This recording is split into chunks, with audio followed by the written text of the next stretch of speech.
Good morning. I'd like to call the 37th meeting of the Ag Markets Advisory Committee to session. My name is Randy Fortenberry. I'm serving as the chairman of the committee. To all of you who have been on the committee in the past, welcome back. Thanks for attending.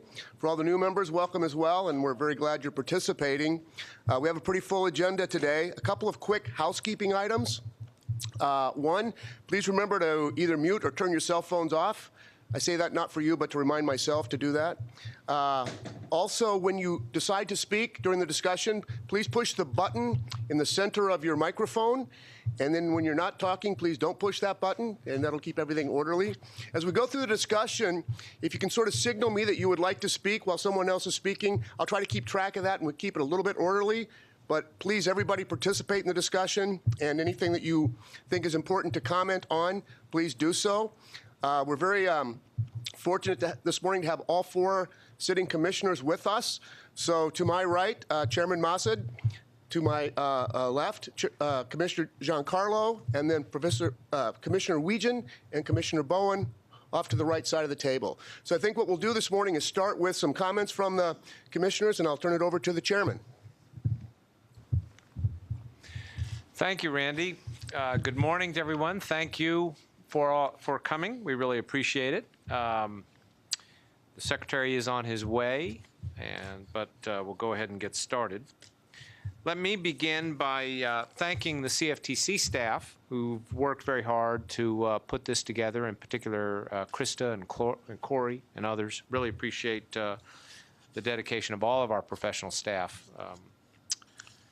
And let me also thank Randy for continuing to serve as committee chair. I was quite pleased when he agreed to do that, and I'm grateful to him for flying all the way from Lewiston, Idaho to get here, and we appreciate his extensive knowledge and ability to keep us running on time. You know, much of what we do here at the CFTC can seem removed from everyday life. Most Americans don't participate directly in the markets we oversee.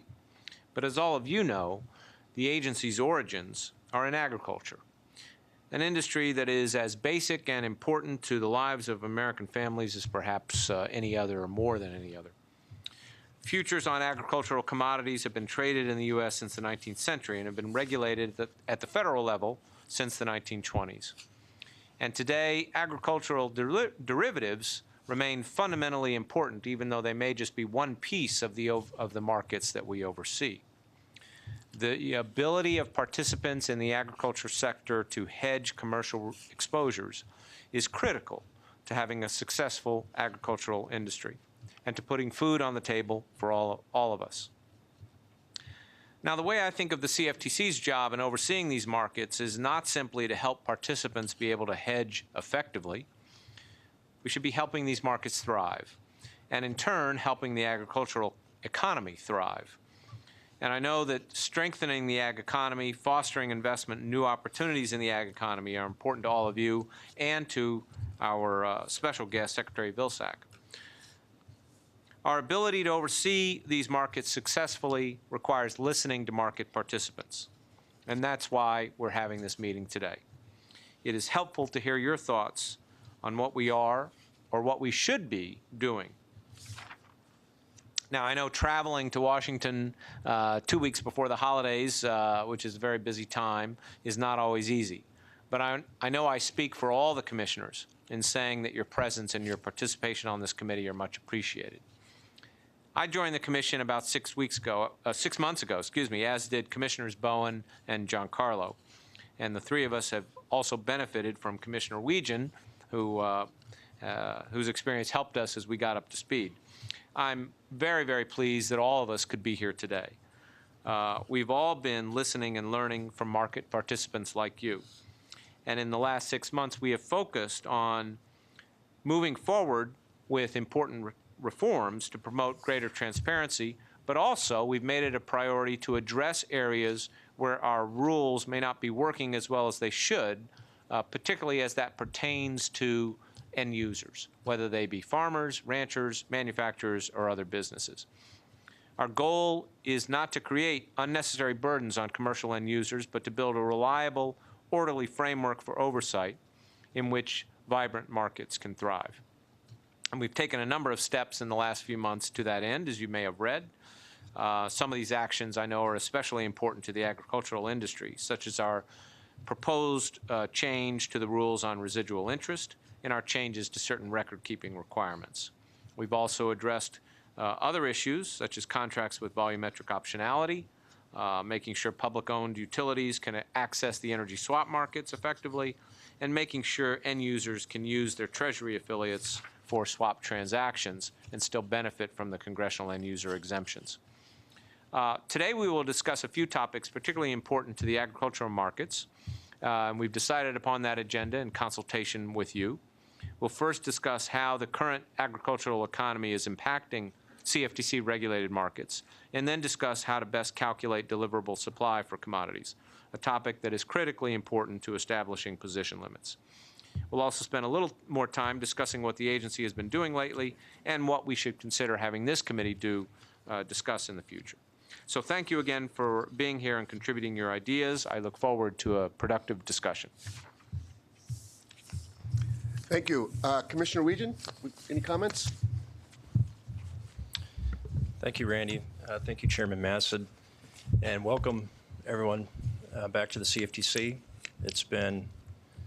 I guess it's been just over a year since this group was last convened, so it's a pleasure to see everyone again today. I was going to make some remarks about the Secretary, but maybe I'll wait on that until after he arrives. But let me just say for now, it's obviously a real honor to have him here with us today. He continues in a strong tradition of having secretaries of agriculture from the great state of Iowa, my home state, and carries on a very good tradition in that respect. So we're eager to hear what his report is on the state of the ag economy. I have some semblance of my own small report. I was back in my home state a couple of weeks ago and spent some time with some market participants back there, but also did some other visits. And one of them was visiting the World Food Prize, and the leader of that organization, former Ambassador Quinn, and spent a good amount of time with him talking about the history of that organization. Of course, its founder, Norman Borlaug, who I'm sure is someone that a lot of people in this room know a great deal about, but that's someone whose name I had heard before, but frankly wasn't familiar with as much of his history as perhaps I should have been. And I see the Secretary coming in now, but I raise it because, again, it was a reminder to me that what we do here has a great impact on what's happening in the cash markets and the real physical markets for a number of different physical commodities, but perhaps most importantly, ag.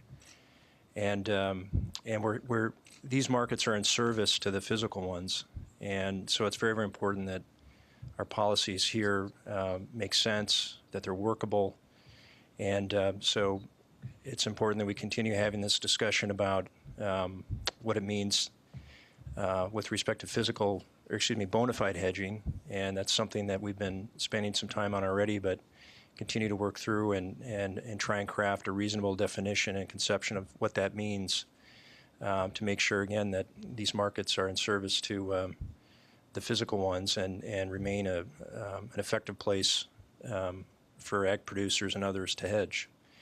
Mr. Secretary, welcome. Great to see you again. And with that, I'll turn it back over to Randy. Thank you. Commissioner Bowen. Yes, thank you. Good morning, everyone. I'm happy to be here at this meeting of the Commission's Agriculture Advisory Committee. Farmers and ranchers have been at the very heart of our commodities markets since its inception. We need to make sure that our rules and regulations remain responsive to their concerns. I look forward to hearing the views about the issues facing small farmers and ranchers, and I hope my staff and I can be a resource to this community. I also welcome the chance to discuss position limits, which is a key rule on the Commission's docket. I support the effort to reopen the comment period on this rule, and I look forward to hearing the views of stakeholders on how we can best enhance this rule. That said, it's been over a year since we repropose this rule, and it is incumbent upon us to release the final rule soon. Thank you. Commissioner Giancarlo. Thank you, Randy. This committee serves as a sounding board for the CFTC's original constituency, agriculture. Our official seal features the image of a field plow. It's a reminder that the well-being of America's agriculture must remain foremost as we put forward regulation. The importance of the ag community and ag community futures is reinforced by the service of this committee, and I commend Chairman Massad for its sponsorship, which gives matters before the committee their rightful preeminence. It's also highlighted by the attendance today of Secretary Vilsack, and I look forward to his comments. Earlier this year, the UN Food and Agriculture Organization issued a report called The State of Food Insecurity in the World. It makes fascinating reading. Approximately 800 million people around the world today are undernourished. That is roughly 1 in 9 of the world's 7.2 billion people. It's a staggering shortfall. Now consider that the Census Bureau estimates that there will be another 2 billion people on Earth in the next 30 years. How will all these people be fed? Clearly, American agriculture will play a big part in feeding the globe. Just as the U.S. is emerging as a self-sufficient producer and major supplier of energy to global markets, thanks to American ingenuity and entrepreneurship, so also the U.S. is an enormous producer and supplier of food to the world, thanks to the hard work and intelligence of the American farmer. American agriculture and energy producers will respond to the rising global demand with the vital support of U.S. financial and derivative markets regulated by this commission.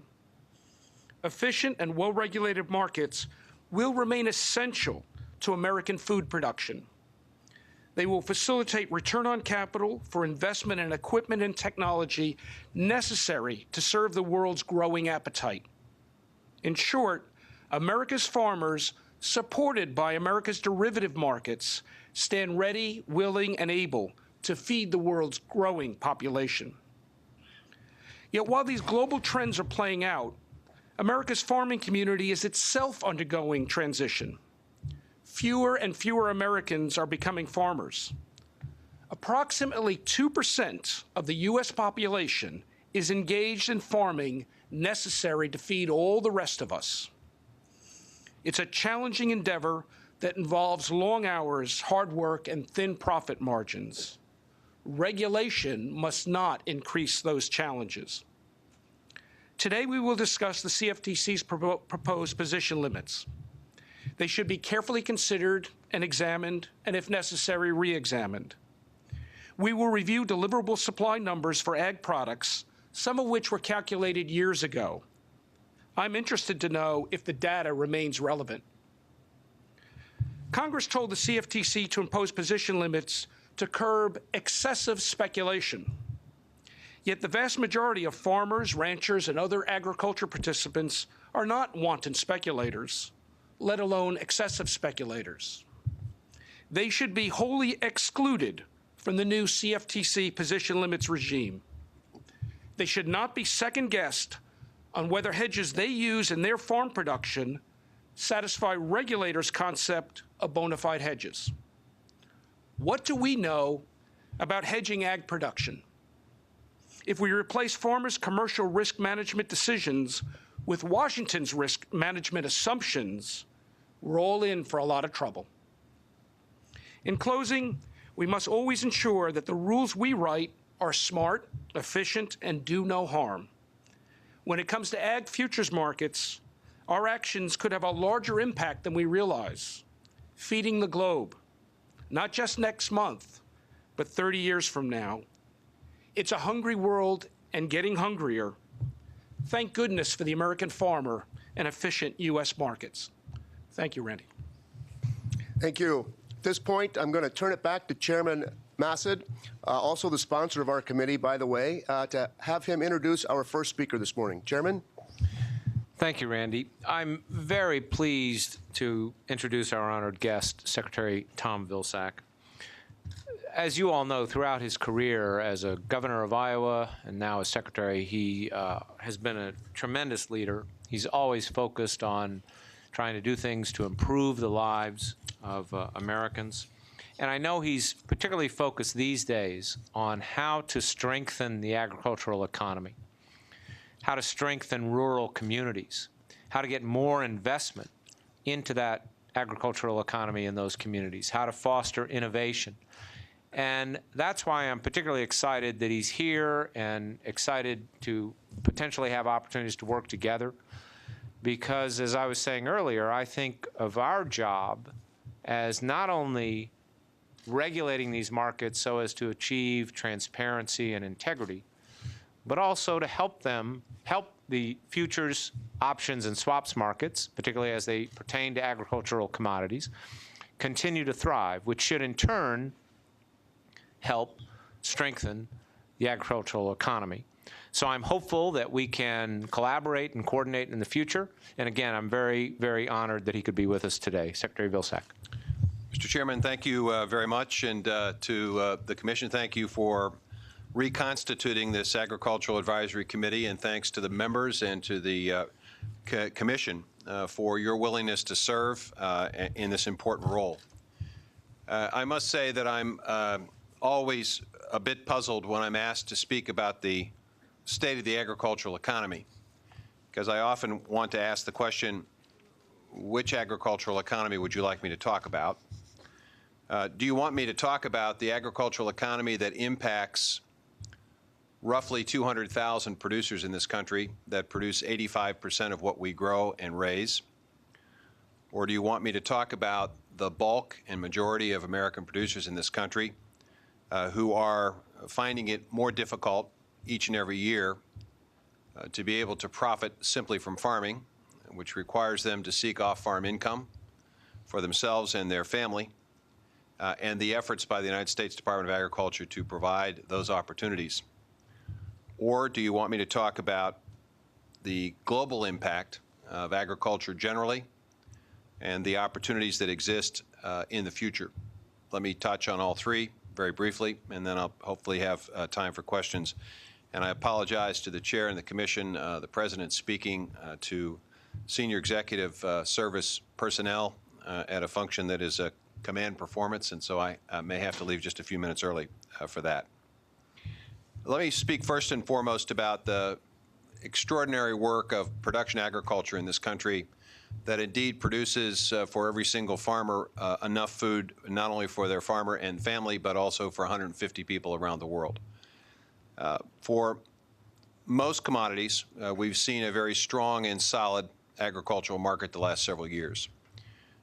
Despite the challenges in the livestock industry, we have seen a rebound recently, and we have seen increased interest on the part of export opportunities in terms of our livestock industry. And with the resumption of the Farm Bill disaster programs, we've seen $465,000 checks sent out to producers across the country for disasters that they had to struggle through 2011, 12, and 13, pumping an additional $4.2 billion into the ag economy this year.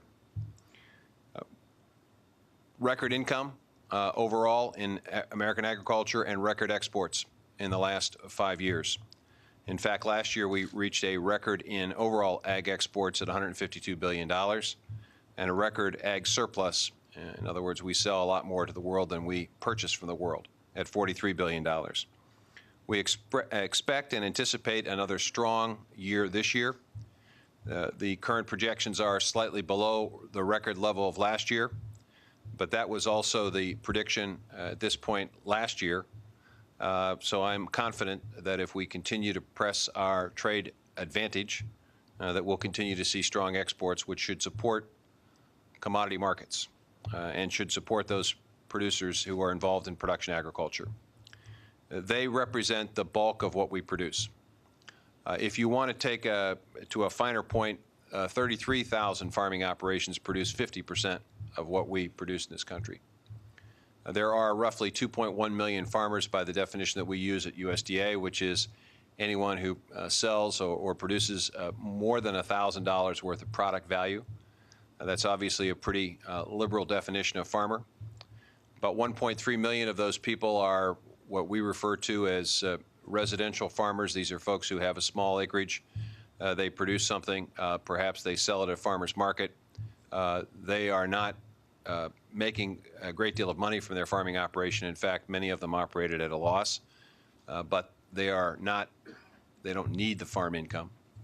Roughly 700,000 producers are in the middle. They produce less than $250,000 to $300,000 worth of product. They are the ones that consistently struggle each and every year. And what we've attempted to do for those individuals is to create new alternative market opportunities. So production agriculture focused primarily on the export opportunities that exist and the high value-added opportunities that exist in our economy.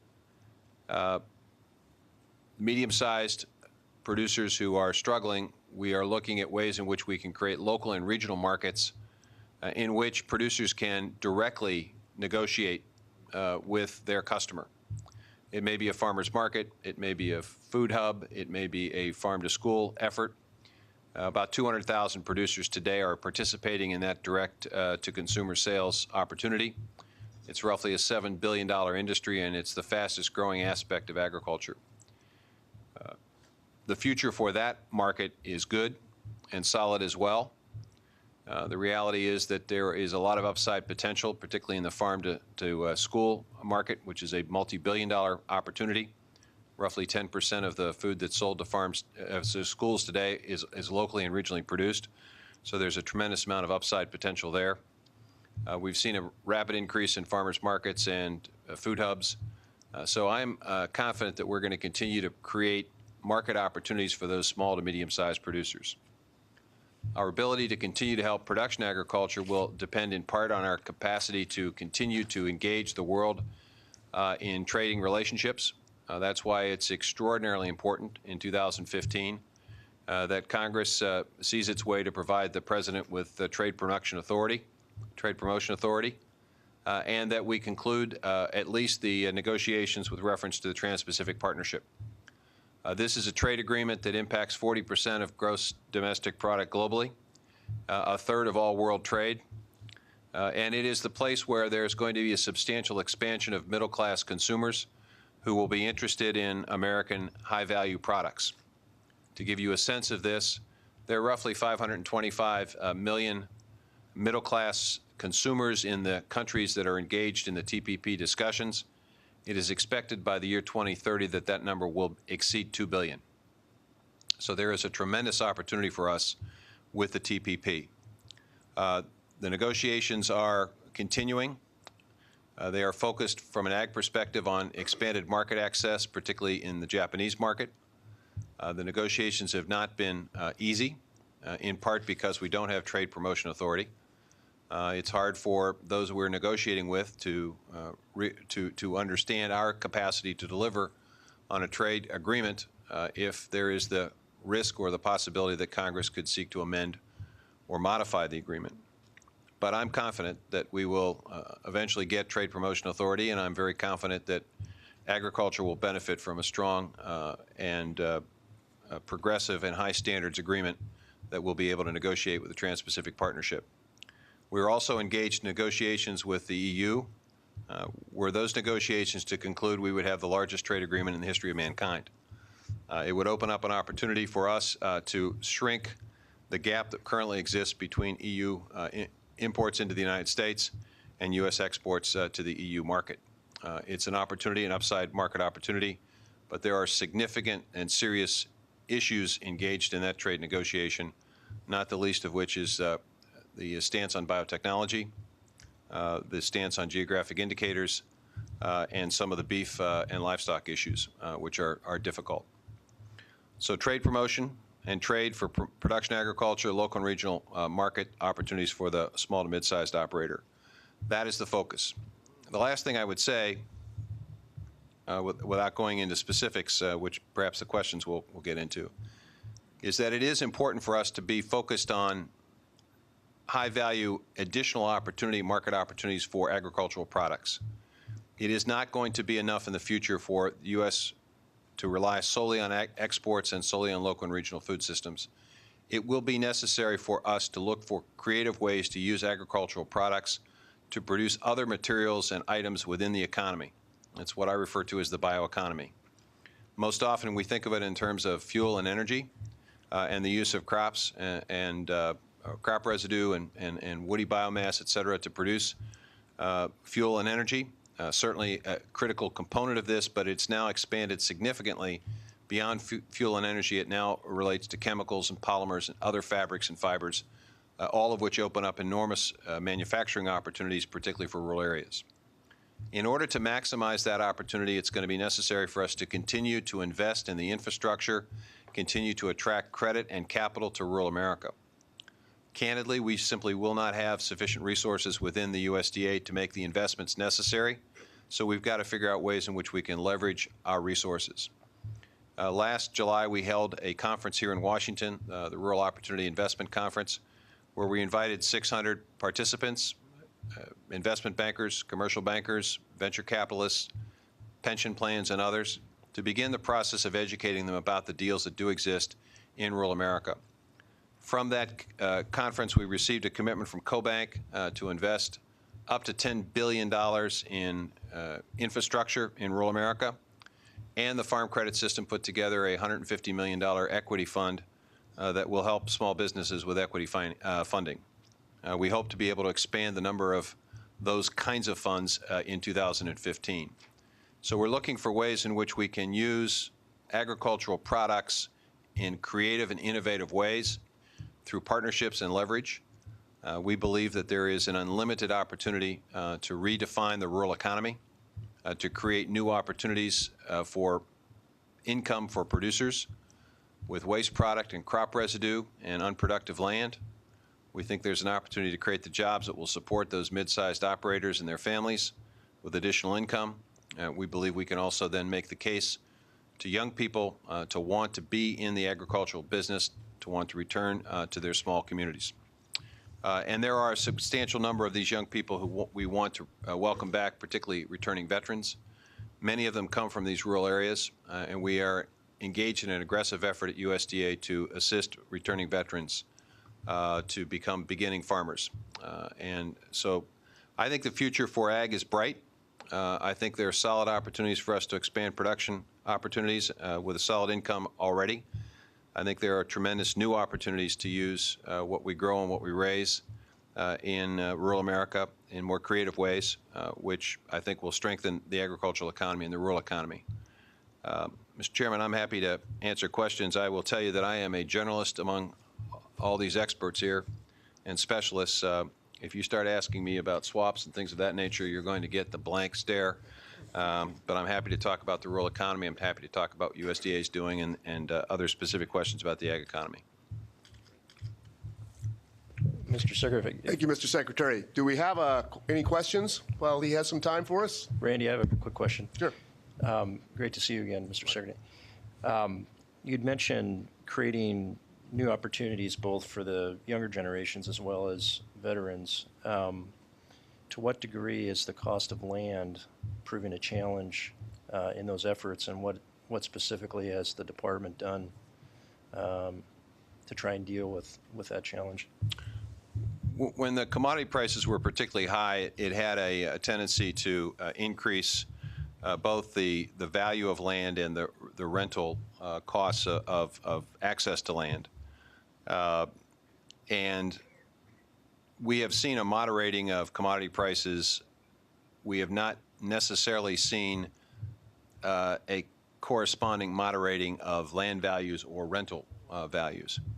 We would anticipate and expect that there will be some adjustment to rental rates over time if these commodity prices remain where they are today, which will make it a little bit easier. We've done a couple of things in terms of access to land. We are engaged right now in consolidating some of our lab resources that we have that do research at USDA. And these lab resources are surrounded by thousands of acres of land oftentimes. And as we close labs and consolidate labs, the law requires us to turn these labs over, or these lands over to the land-grant university that we may be associated with reference to the lab. We have now begun a process of asking those land-grant universities to make that land more readily available to beginning farmers so that they have access, better access, more reasonable access to land. You know, candidly, the discussion about land and future generations often results in a conversation in farm country about estate taxes, which I think, frankly, is the wrong conversation. The reality is that hardly anybody pays estate tax. And there are a multitude of ways in which smart operators can avoid the payment of estate tax. The problem is the income tax. And the reason it's a problem is that a lot of land is owned now by older farmers and farm families and those who have survived a farm member. In fact, there are 3 times the number of farmers over the age of 65 than there are under the age of 35. So there's going to be a significant land transfer here over the course of the next couple of generations. And the reality is that we don't have any incentive in the tax code today that encourages someone like myself. My wife and I own roughly 600 acres in Iowa. When we purchased this farm and got this farm, we purchased it at a place when it was the relatively low value. It has appreciated since we've owned it 9 times. Now, I could sell it tomorrow and pay a substantial amount of tax, or I could wait to die, and my wife could die, and our sons could inherit this property and sell it the next day and not pay a penny in income tax because of stepped-up basis. There is no incentive in the tax code today for me to even consider the possibility of selling it to a beginning farmer, selling it to a returning veteran. So I've been encouraging members of Congress to think about this particular issue in a different way. Apart from the sort of the tired and old conversation about the estate tax, which really is not really the burden. It really isn't. The burden is that there's no incentive right now for me or people like me, absent landowners, to even consider the possibility of selling to a young farmer, beginning farmer. If there could be a way in which that farmer could absorb our basis, transfer of basis, or there was a way in which we could be incented so at the end of the day we end up with a little more money in our pocket than we would have if we didn't sell it, or if we sold it to someone who's been around for a while, there might be more opportunity for access to land.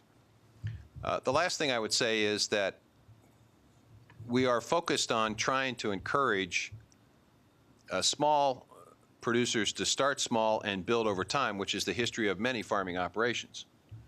And so we have created within the Farm Credit System a microloan program, which has been quite popular since we instituted it. Over 8,000 loans have already been made.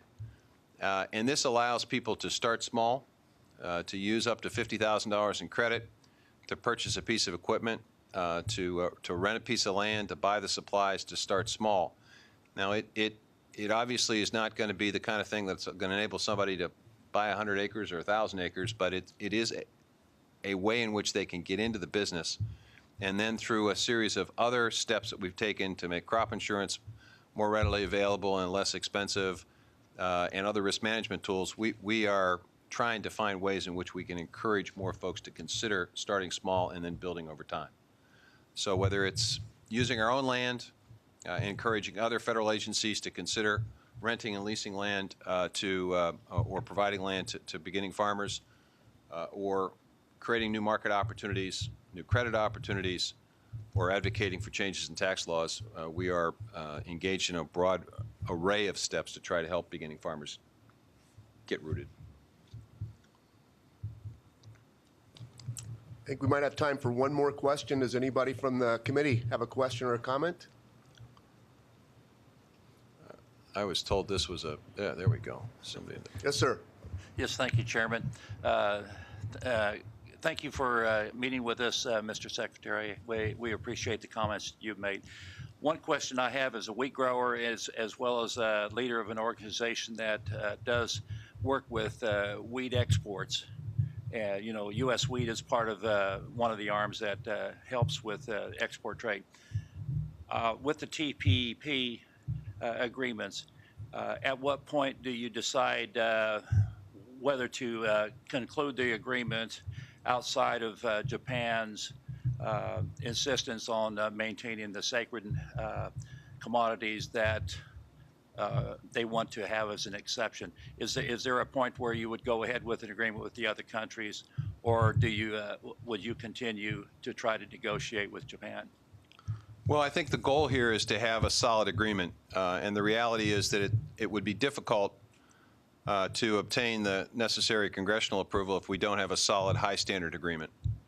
I think we are confident that continued negotiations will lead to an opportunity to have greater market access in Japan and some of these commodities that have been at issue.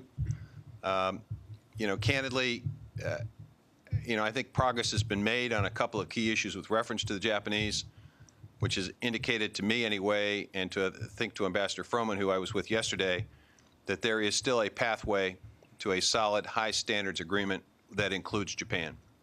And the reality is, I think other members of the TPP negotiations, particularly those Asian members, are quite interested in having Japan be part of this. Now, here's why this is important. It's not as if this negotiation is happening in a vacuum or by itself. There are two other forces at play here that we need to be conscious of in the U.S. One is that there are continued negotiations, one-off agreements between individual countries or small groups of countries. In fact, there are roughly 250 of these smaller trade agreements. The U.S. is only party to 14 of them. So if we are able to fashion a TPP agreement, take advantage of this huge market opportunity, that's not going to prevent other countries from reaching agreements individually that will make it much more difficult for us to be competitive in those markets. Secondly, and perhaps even more worrisome, is that China is trying to encourage Asian countries to disregard TPP and focus on an agreement that China would help to fashion. Well, this is an agreement that would not take into consideration the multitude of issues that we're trying to address with a high standards agreement. And it would obviously not create the kind of opportunities that we're looking for from a U.S. perspective. So we don't want to cede this opportunity to China. We don't want to be left out of agreements that will clearly take place if we can't conclude TPP. So I think we have to continue to be vigilant, especially with the Japanese. Now, having said that, we still have one other participant in this agreement who has not stepped up as much as they ought to have, given what's at stake, and that's our Canadian friends. They have refused up to this point to even enter into negotiations. Candidly, I think it's ill-advised, and it's unfortunate. And it may very well be that if that attitude persists, that you could find an agreement that does exclude a country. But I don't believe at the end of the day it will be Japan. Mr. Secretary, thank you very much for spending some time with us this morning. We certainly appreciate it. I understand you have other commitments, but... Well, I apologize for this, and I look forward to future opportunities. Would certainly welcome the opportunity to come back when it's convenient and appropriate from time to time. And let me just add my thanks also, and I look forward to continuing to work together. Hopefully there will be many opportunities where we can coordinate and collaborate. Thank you. Thank you.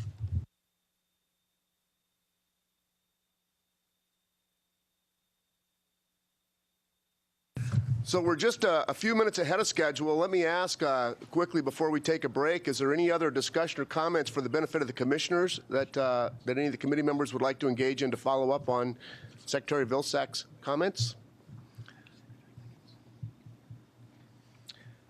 Any of the commissioners have anything they would like to add? Or? Okay, so here's what I think we'll do. We're going to go ahead and break a few minutes early. I'll call us back into session in about 15 minutes. And we'll begin with our first panel. So enjoy coffee, water, introduce yourselves to each other, and we'll be back in 15 minutes.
Why don't we begin making our ways back to our seats, please?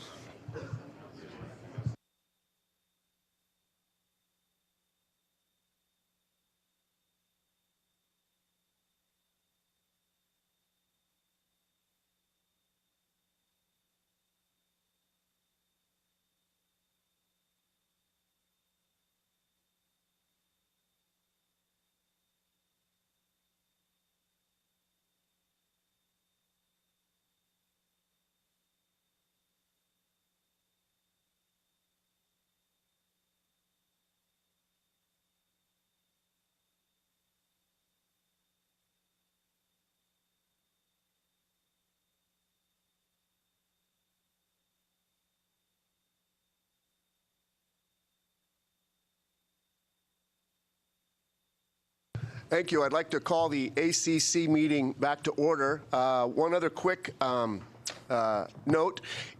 As we're entering into the discussion, if you have an opportunity to introduce yourself and your organization, at least when you first speak, that would be helpful probably to the rest of the committee, so everybody knows who's talking and what their affiliation is.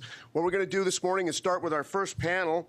The panelists are going to be speaking about the implications of the agricultural economy for the CFTC and DCMs. We have two panel speakers this morning.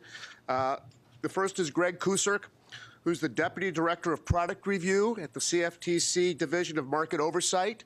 And then we have David Lehman, who's the Managing Director of Commodity and Product Development at the CME Group. What I'll ask is that we allow both presenters to present, and then we'll open the floor for discussion. And so at this point, I'll turn it over to Mr. Kucerk. Okay, thank you. I'm just going to get the slides up here running.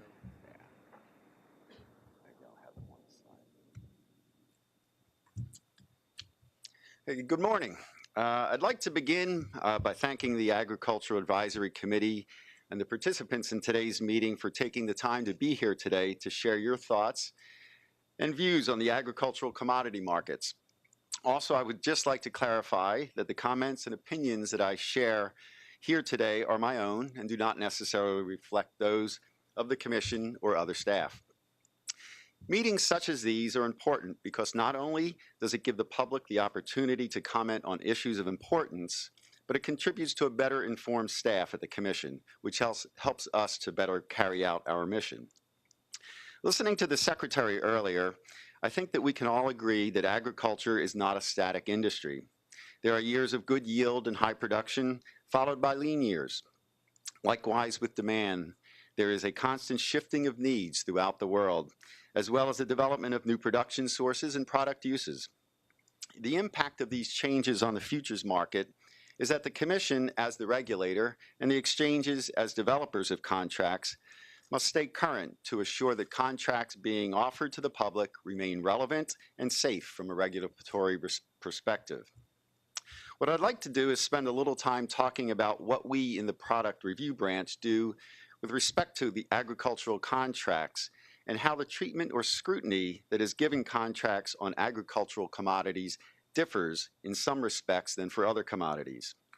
In some ways, there is not much difference in the treatment of a contract on an agricultural commodity and that on any other commodity. Under Core Principle 3 of the Act, contracts listed on a DCM must not readily be susceptible to manipulation, and this core principle must be met on an ongoing basis. From the start, when a contract is listed, staff will perform a review of the contract to determine whether the contract appears to mirror cash market practices. It will look at the availability of deliverable supply at delivery points. It will look at the mix of market participants, and it may look at any number of other factors that might come into play with respect to the design of a contract. And staff will talk with market participants in forums such as this, or through special roundtables or hearings, or public comment periods to gain the public's input on contract design. For contracts that are already being traded, staff continues to monitor the performance of those contracts. The surveillance group here at the Commission constantly monitors contract performance as that contract goes from one delivery expiration to the next. Through that monitoring, they will note whether the cash prices and futures prices tend to converge from one expiration to the next. They will note whether there are delivery issues from one expiration to the next. If issues arrive, the division staff, both product review and surveillance staff, monitor the situation carefully in order to gauge whether problems appear to be isolated instances or whether they are more systemic in nature and possibly related to the design of the contract. I would also add that we regularly have conversations with the product development and market regulation staff at the exchanges. And I understand that Dave Lehman is going to share with you some of the analyses that they recently shared with us on their convergence monitoring program. In terms of what happens when the exchange believes it's necessary to amend a contract, the Act provides different levels of scrutiny depending on the type of commodity underlying the contract, the level of activity in the contract, and the complexity of the change being proposed. The figure I have put up maps out the decision tree that is followed when a contract amendment is sent to the Commission. In terms of the type of commodity involved, certain commodities, what we refer to as the enumerated commodities, are afforded a higher level of review than for other commodities. And these enumerated commodities they're listed there on the left side of the slide. And basically those are outlined in section 1A9 of the Act. So the first question that is asked is whether the amendment is for an enumerated commodity. If not, then the commodity can go forward with a 10-day certification, meaning that the exchange can certify that the amendment is compliant with the Act and Commission regulations, and it can go into effect in 10 business days. If the commodity is one of the enumerated commodities, the next question that is asked is whether there is open interest in the contract. If not, again, it can go to a 10-day certification process. If there is open interest, then the question is asked, is the amendment material? In making this determination, staff typically asks whether the change would have affected market participants' decisions to enter into the contract or make or take delivery. Also, would the change be expected to change the value of the existing contracts? And would the change cause the contract to no longer be in compliance with one of the core principles? If the change is determined to be material, then the contract would need to be sent in for formal approval. Under that process, there's a 45-day period in which staff has the opportunity to review the contract for compliance with the core principles. In addition, if staff determined that the contract should not be approved, it could only do so if the contract was found to be inconsistent or appear inconsistent with the Act or Commission regulations. Finally, if the proposed amendment was found to raise novel or complex issues that require additional time, or if the application was incomplete, the Commission could extend the period by another 45 days to complete the review. The approval process would involve the most formal review of contract amendments. In that case, the amendments would be put on the Commission's website and staff would welcome any views of the public. Regardless of whether an amendment is self-certified or approved by the Commission, the exchange is always required to note any substantial opposing views that it may have received from market participants. In addition, all amendments are posted on the Commission's website, and because of the continuing obligation for compliance with core principles, we would welcome any feedback on contract performance. That's a general overview of the amendment review process, and I look forward to the discussion to follow. Thank you. Thank you, Greg. Dave Lehman from CME Group.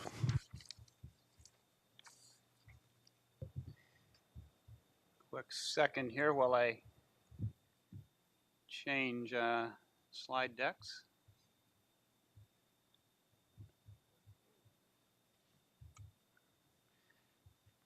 There we go. Well, thank you very much, Chairman Massett and the committee, Krista and Corey, for inviting CME to participate today. I've been asked to give a little review of how we monitor convergence in our physically delivered contracts, and then I'll also talk a little bit about corn contract review that we are in the process of now, where we're reviewing the terms and conditions of our corn futures contract. So in terms of convergence monitoring, we, as I said, monitor convergence at either expiration or first delivery day for all of our physically delivered contracts. And the goal there obviously is to assure that cash and futures prices converge during the delivery period. The first step of that process is to collect cash price data, and this is somewhat difficult in some markets. In the grain markets, we do have USDA data that the Agricultural Marketing Service collects and publishes on a daily basis. And these are bid prices from consumers, from grain elevators, ethanol plants, to farmers for spot delivery. This chart is a chart of the September wheat expiration, and so just to give you an idea of the areas that we look at, the different locations, we're looking at the cash price or basis for about 90 days prior to expiration. And in wheat, we have multiple delivery points. We have a primary delivery point in Toledo, Ohio. We also have a delivery point in Chicago. Those are both at par. We have delivery on the Ohio River, which is at par as well, and then delivery on the southern Mississippi River. This chart doesn't have a price for southern Mississippi, but the other prices are charted here. And as you can see, the primary delivery point in Toledo is the gray, kind of light gray line, and it showed essentially a zero basis just after the delivery period began. So the vertical black line in the chart is first delivery day, and that's the day that we look for convergence. Obviously, it could converge throughout the delivery period, but that's what we're looking at. This chart is Kansas City wheat, and it's the only other data point we have other than Kansas City terminal wheat prices is for the Gulf, New Orleans Gulf. Gulf has been very strong in wheat, so that kind of dampens the price. So I've charted just the Kansas City basis with respect to KC HRW futures in this chart. And as you can see on first delivery day, that we're right on delivery value.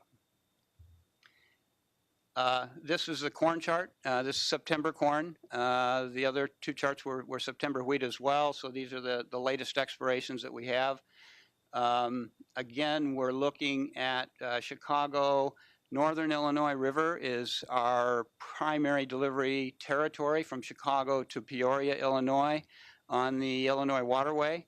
So we're looking at the Northern Illinois River cash price as reported by USDA. We're also looking at Central Illinois, which is obviously a large consumption area, large production and consumption area with the processing that's located there, and then the Gulf as well. And as you can see, strong Gulf prices, and that's been the case in all of these key commodities in corn, wheat, and soybeans, even into the the current period through harvest, where we've had a really big crop. We're still seeing very strong prices at the Gulf. And strong basis values in Chicago. You can see the Chicago basis on first delivery day, just maybe 4 cents, 5 cents under futures. This is the November soybean expiration, so a little more current. Same process here. Same delivery points. The difference in the soybean delivery territory is it extends all the way to St. Louis on the Illinois waterway. So we have a few additional points. Southern Illinois, we don't have a price for Southern Illinois. It's not reported by USDA, but we are, again, looking at Northern Illinois River as the primary delivery point, Chicago, and again, looking at Central Illinois. So the soybean basis looks very, very good as well, with that gray line for Chicago showing right at futures value. So what do we do with this data when we collect these cash bids and then look at the basis on first delivery day for each location and compare that to the historical average? And so historical average for us is 3 years, the most recent 3 years of data for the basis on first delivery day. If the value at any of the locations is more than 2 standard deviations away from that historical average, that triggers, in our view, a possible convergence issue. And the 2 standard deviation test is simply, that's a statistical measure that a value within 2 standard deviations isn't deemed to be statistically significantly different than the average. So we look at mean and standard deviation, as I said, on first delivery day, each location. We calculate the confidence interval of 2 standard deviations, and then we measure the basis, the current basis compared to that. And if this measurement, if we have a outlier or outside the 2 standard deviation range for 2 consecutive expirations, then we inform our market regulation department. If it falls outside for 3 consecutive expirations, then we'll begin reaching out to the marketplace. And you know, we talk to the marketplace all the time. That's really how we ensure that our contracts are meeting our customers' needs, how we ensure that contract terms and conditions are consistent with the underlying market. So while I say we're talking to the marketplace in this situation where we have some basis weakness, this would be a more formal outreach to the market where we collect some feedback from the marketplace and get their views on what might be going on. If a majority of those that we contact feel that there are concerns with contract performance, then we would initiate a more formal survey or review, industry meeting, and reach out to a wider cross-section of the market. And if we see it go away after 2 expirations, then you know, that issue we're deeming to be a temporary dislocation of supply and demand or some other fundamental event. As I mentioned, the corn contract review is underway right now, and this is a standard procedure that we employ at CME Group to, as I said, ensure that our contracts are meeting our customers' needs, ensure that the terms and conditions are consistent with the underlying market. We do this periodically for all of our contracts, and the way we conduct this is we form a focus group of 10 to 20 market participants, a cross-section of buy side, sell side, a few market makers or proprietary trading firms, investors in the market.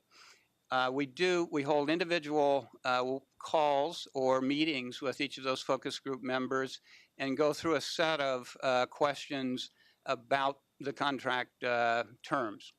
The corn contract I think we had 15 questions that we're asking. So everything from the grade, deliverable grade, and differentials for non-par delivery grades, location differentials, contract months. In this review, we asked also whether the contract should be pricing in metric tons rather than in bushels. We're the only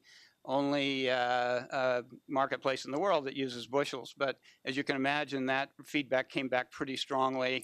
Keep it in bushels. That's the market here in the U.S., and that's what the contract is based on. But anyway, we'll do these one-on-one meetings and then synthesize that feedback, summarize it, and then hold a meeting, call everyone to a joint meeting where we discuss this feedback. We don't attribute the feedback to any individual firm. It's all obtained on a confidential basis. And we discuss in a group setting then the feedback that we've heard and areas where we think there might be a need for a contract adjustment. So in the case of the corn contract, as mentioned, it was comprised of commercials, brokers, proprietary trading firms, hedge funds, index funds. The individual calls were held in August through November. The focus group meeting was held on November 19th in Chicago. The overall kind of feedback from the focus group is that this contract is working very well. It's an extremely liquid contract. Be very careful about any adjustments you make because we kind of view this as gold standard, if you will, of agricultural contracts. However, there were recommendations for some adjustments in the contract specifications, and we're continuing to review that feedback and continuing to consider whether adjustments should be made. So that's the end of my presentation, and I also look forward to questions from the committee. Thank you. Thank you, Dave. Before I open it up for discussion from the group on the floor, we do have a couple of committee members that have connected with us by telephone. So let me first ask if anybody on the phone has a question or a comment for Greg or Dave. No questions. Okay, thank you. So let's open it up to general discussion on the floor. Any committee members or commissioners, questions or comments?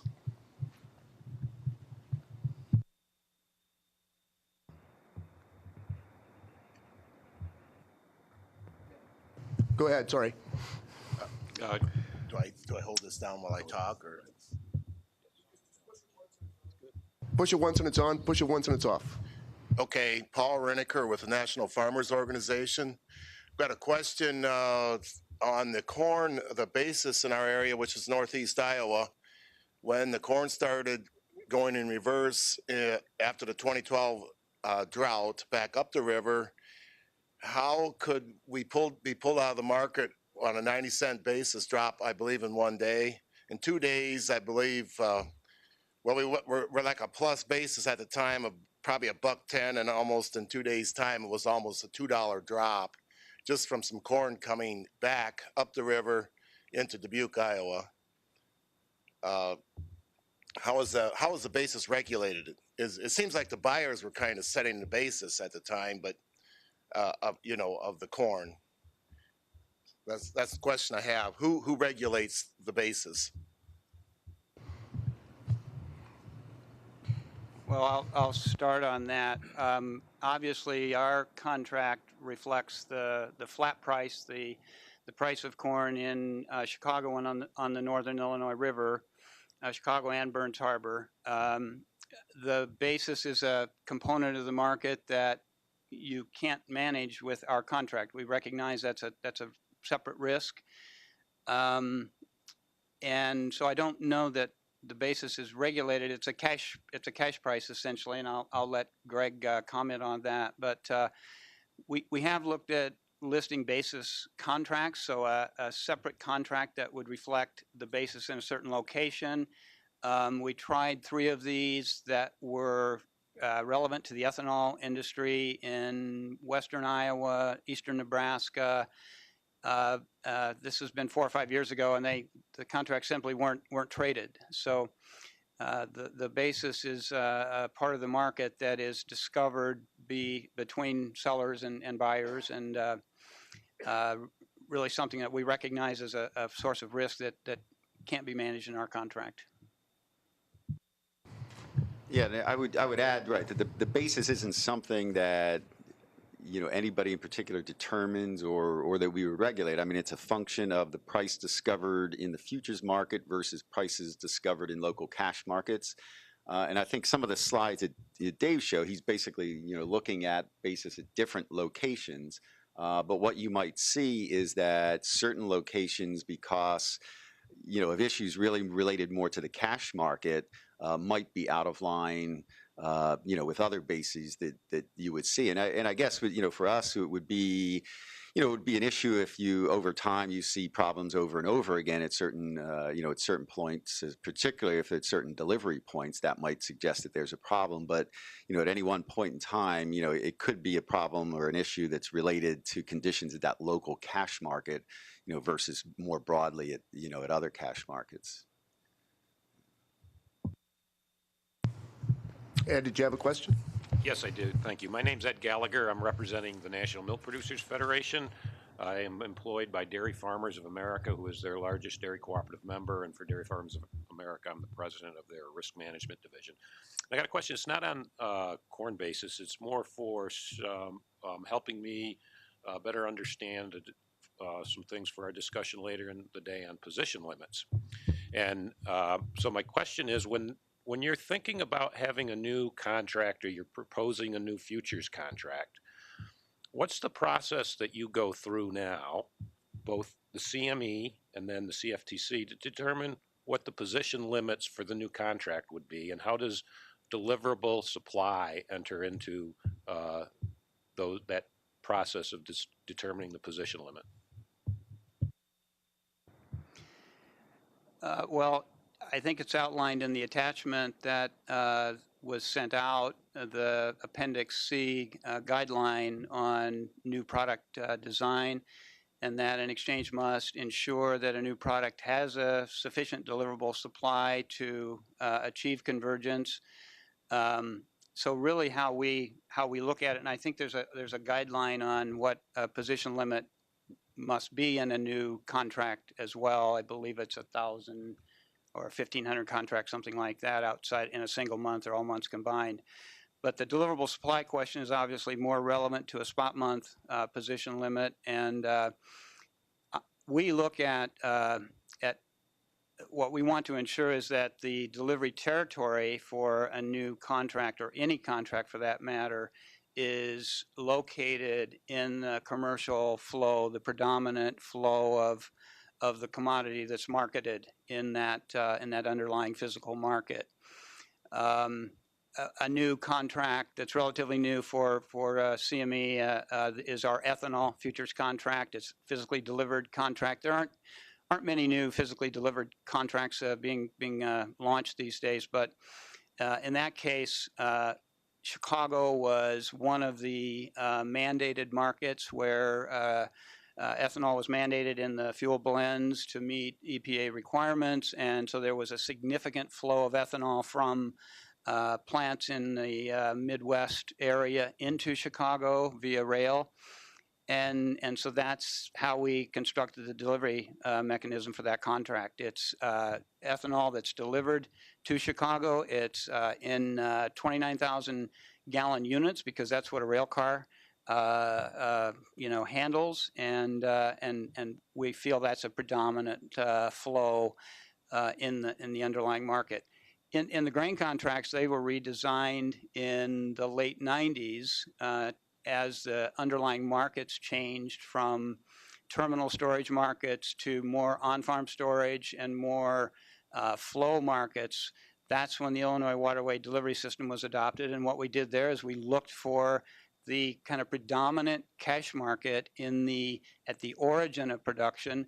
Some suggested the Gulf, New Orleans Gulf, which is our main export point, but that is at the destination and is limited in its flexibility for how a producer might use that. So we prefer to design the contract with origin delivery, and the Illinois Waterway, Illinois River area was the most active cash market that we could find that was homogeneous and had enough capacity in terms of loading barges and receiving grain into those facilities. So I would add, as Dave mentioned, the guidelines we have on deliverable supplier in Appendix C to our Part 38 regulations. But yeah, generally, I mean, I think, and we'll talk about this, I guess, more this afternoon about, deliverable supply and how you go about calculating it. But, basically, we're looking, at the delivery points in terms of what's more or less freely available.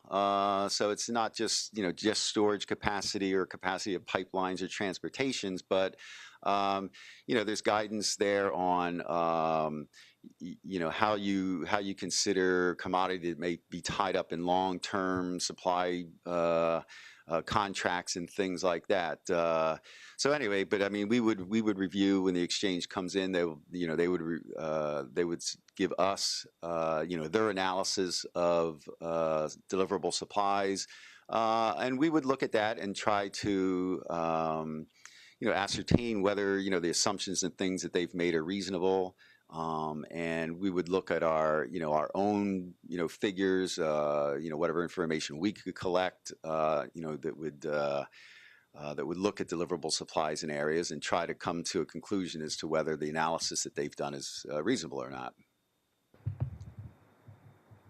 Curtis. I'm a. Could you push your button, please, on your microphone? It's pushed. There we go. It just didn't light up. I'm a small producer. I represent national corn growers, but I'm a small producer from Nebraska, corn and soybean farmer. And I know the convergence issue came up probably because of what happened in wheat quite a few years ago. And as a hedger, I watched that with a lot of interest because I use the CME to hedge almost all of my production.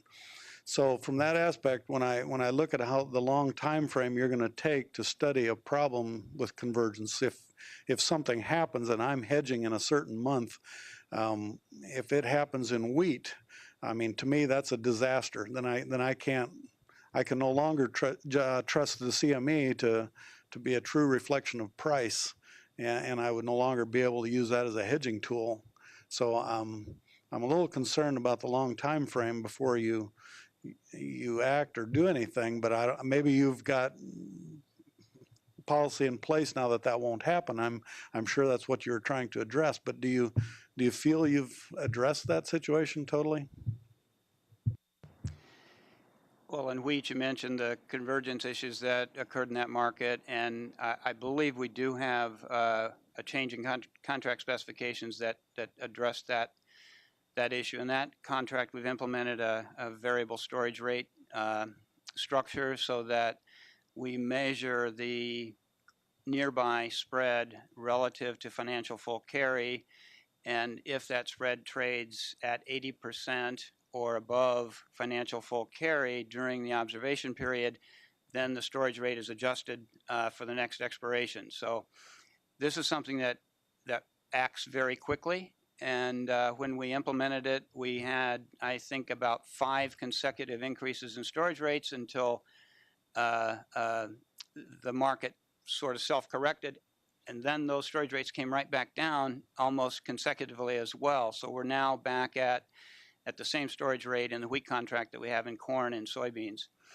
I understand your concern about the time, of us taking, say, 2 consecutive expirations of a basis abnormality, if you will. Is that too long?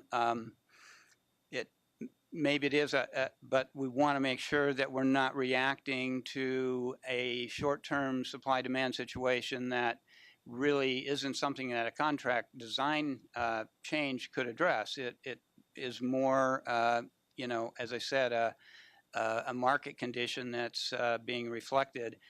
And our feedback that we collect from the marketplace is always be very cautious in making contract changes.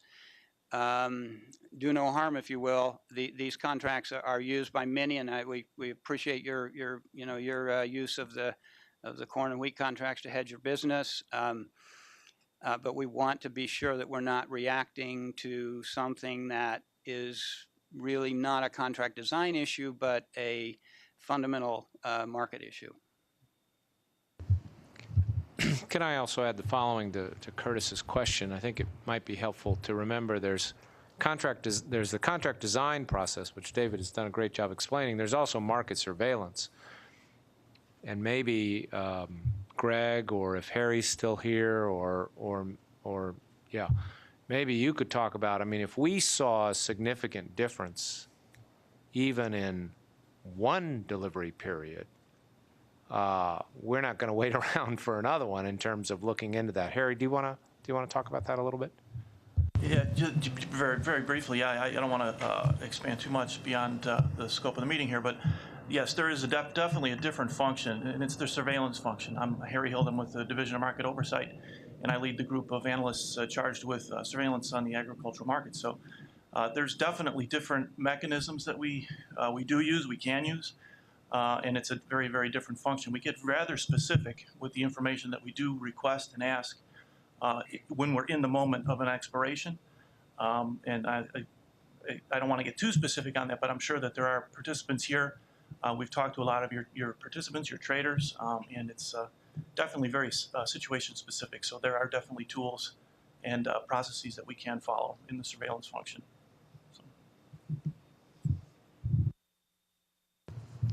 Other questions or comments for Greg or Dave? Or here we go.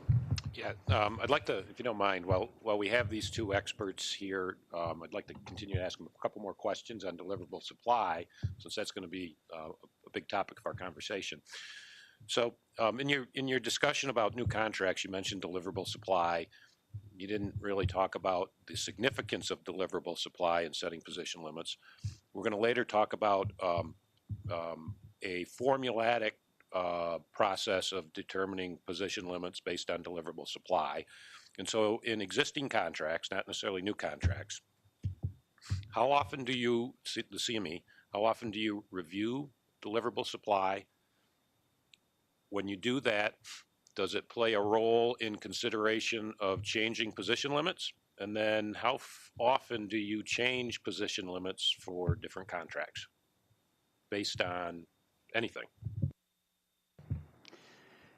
Well, the position limits in the grain, the legacy grain contracts, as they're referred to, or the enumerated contracts, are federal limits. They're CFTC limits, and so they don't get changed very often. It requires a petition process by the exchange to change those limits, and that's then involves typically an industry comment period. And so those limits in the spot month rarely change. Outside of the spot month, same process, requires a petition to CFTC by the exchange to request a change, and then a pretty lengthy review and comment period. So those non-spot month limits have been updated. I believe the last time was in 2012, and this was based on analysis that both the Commission and the exchanges did on the level of open interest, and that's a different kind of formula approach. But I think, Ed, you're really talking about spot month limits more so than the single month limits. In terms of monitoring deliverable supply, we monitor that constantly. We update our own estimates annually, but we look at flows on a monthly basis, and so the deliverable supply for corn, for example, is based on stocks in Chicago and Burns Harbor, which are terminal markets with large storage capacity. So we look at those stocks. We actually report that data weekly on our website. It's called the Stocks of Grain, Weekly Stocks of Grain Report. So the market can monitor deliverable supply from that report. But probably more importantly is what flows through the shipping stations on the Illinois River. And that's data that the USDA's Agricultural Marketing Service collects and publishes. And as I said, we look at that monthly and look at it for the month prior to the delivery month, and we believe that's an accurate reflection of what could be delivered against the contract.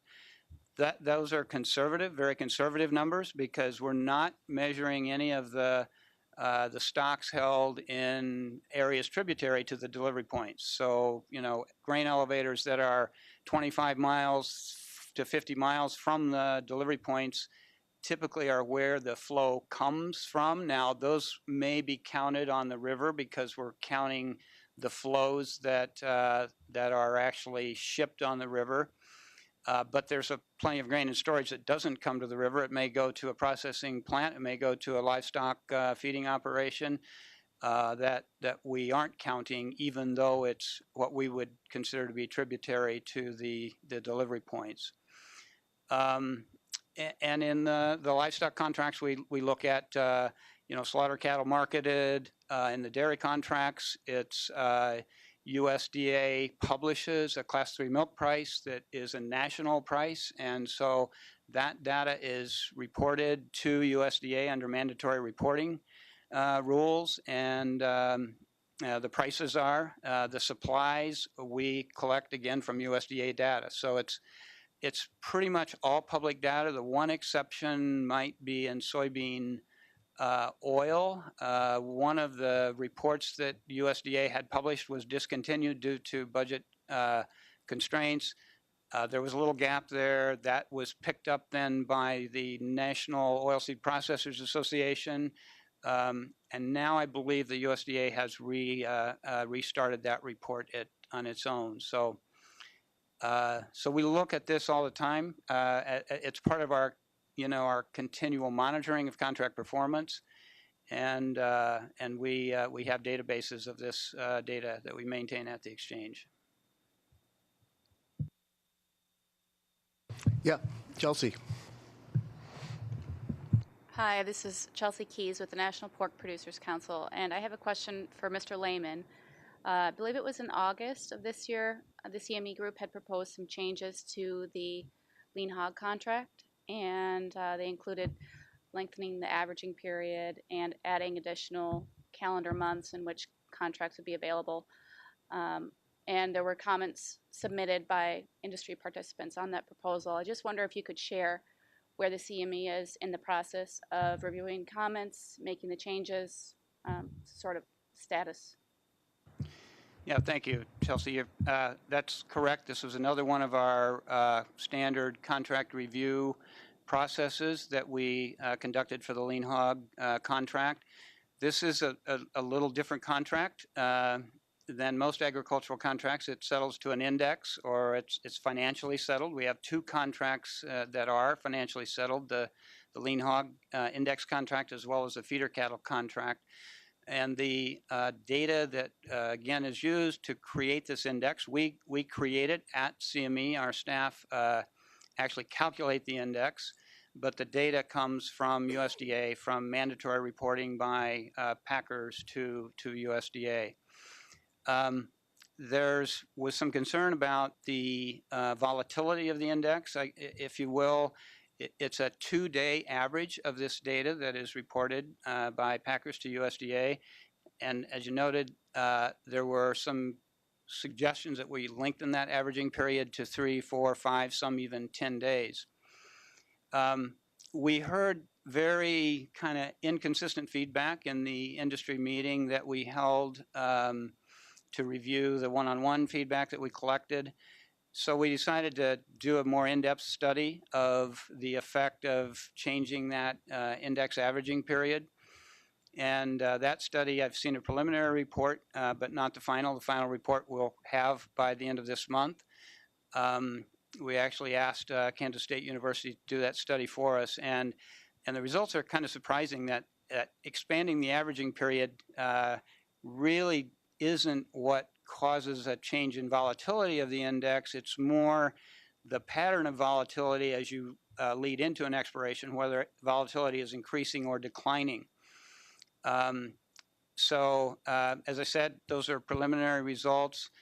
The other, and we should have a final decision, if not toward the end of this month, early next year.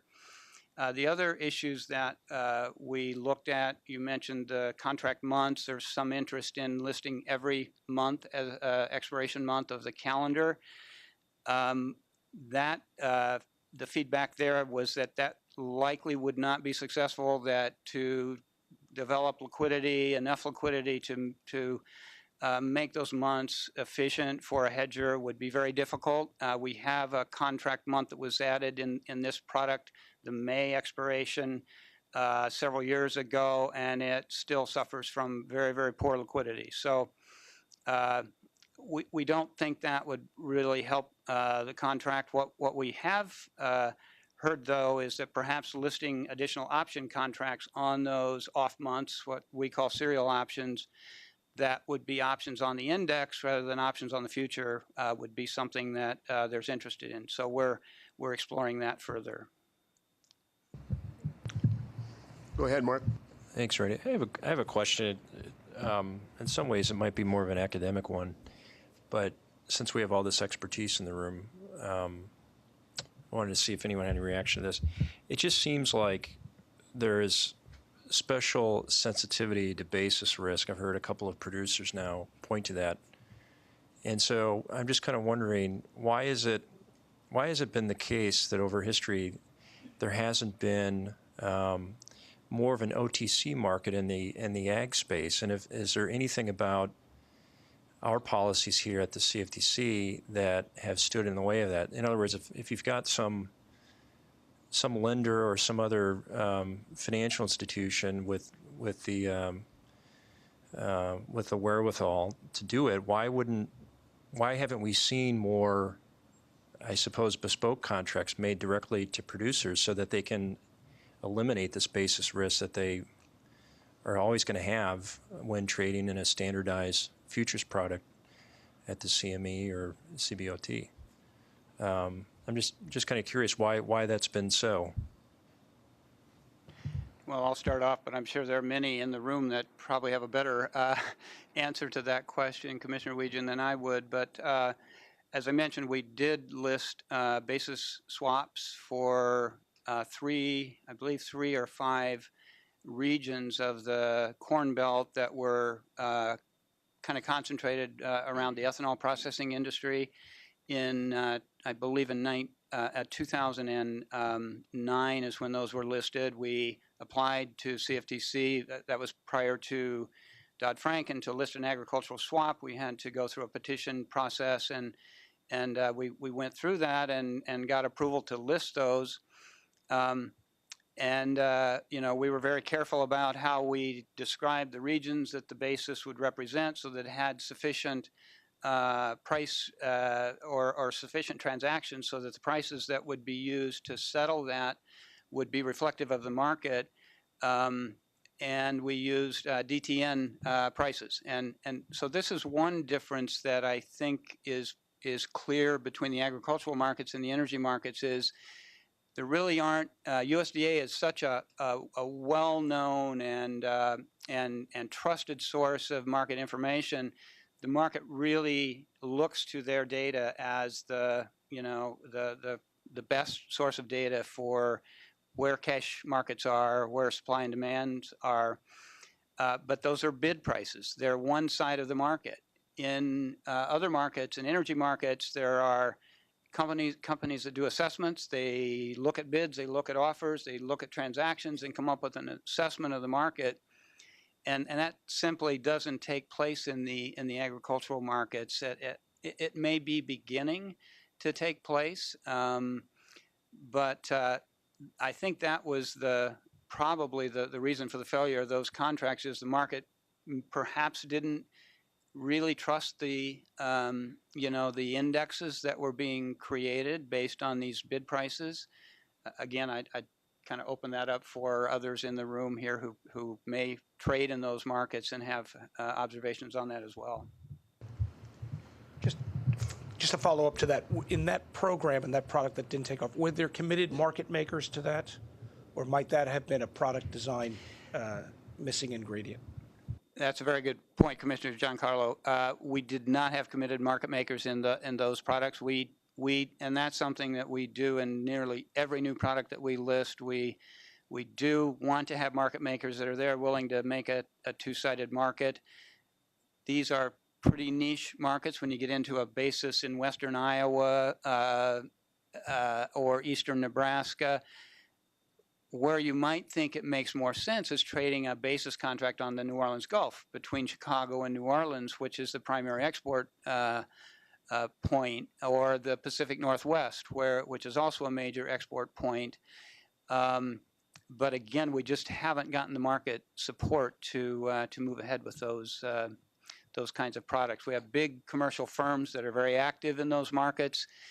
They do trade those markets on a paper. They trade paper in many of these markets, but again, they aren't cleared markets. They haven't gotten to the scale, I guess, or haven't experienced the kind of counterparty risk that would motivate central counterparty clearing. We can take one more question from MJ, and then we'll need to move on. I was MJ Anderson. I represent National Grain and Feed Association, and I'm employed by the Andersons out of Maumee, Ohio. I just wanted to address that question, Commissioner Weegan. My firm in particular, and many of the firms I'm here representing, will make a market in basis for producers today through 2016. I'll lock in just the basis with you. If you wanted to lock in the flat price, we would lock in the flat price, and that gets into some of the stuff we're going to talk in this afternoon about what is a bona fide hedge and why I am able to offer that to producers here. Okay, thank you to Greg and Dave. We're going to move on the agenda. Our next topic this morning is going to be talking about residual interest implementation. And to get us started, we're just going to have a few comments from Tom Smith, who's the Deputy Director of Division Swap Dealer and Intermediary Oversight. And welcome, Tom. Thank you.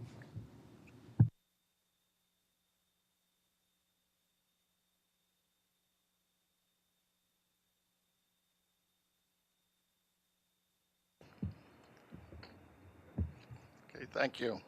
Again, I'll just do a very brief explanation of the residual interest so that we can then move on with the discussion. Last November, the Commission finalized several rule amendments intended to enhance protections afforded to customers and to the funds customers deposit with FCMs to margin their accounts. One of the amendments, the so-called residual interest requirement, requires FCMs to maintain a sufficient amount of their own capital or residual interest in segregated accounts to cover any futures customers' accounts that are under-margined. Operationally, an FCM is required to identify customer futures accounts that are under-margined and compute the total amount of the under-margin amount as of the close of business each day. The FCM also is required to ensure that it maintains its own capital or residual interest in the customer's segregated accounts in an amount sufficient to cover the aggregate under-margin amount of the customers by the residual interest deadline. The residual interest deadline is defined under the rule as the time of the next business day of the daily settlement cycles of the derivative clearing organizations that clear the respective futures positions. In adopting the rule, the Commission established a phased-in compliance period. First, the compliance date for FCMs and market participants was set at November 14th, 2014, 1 year after publication of the final rules.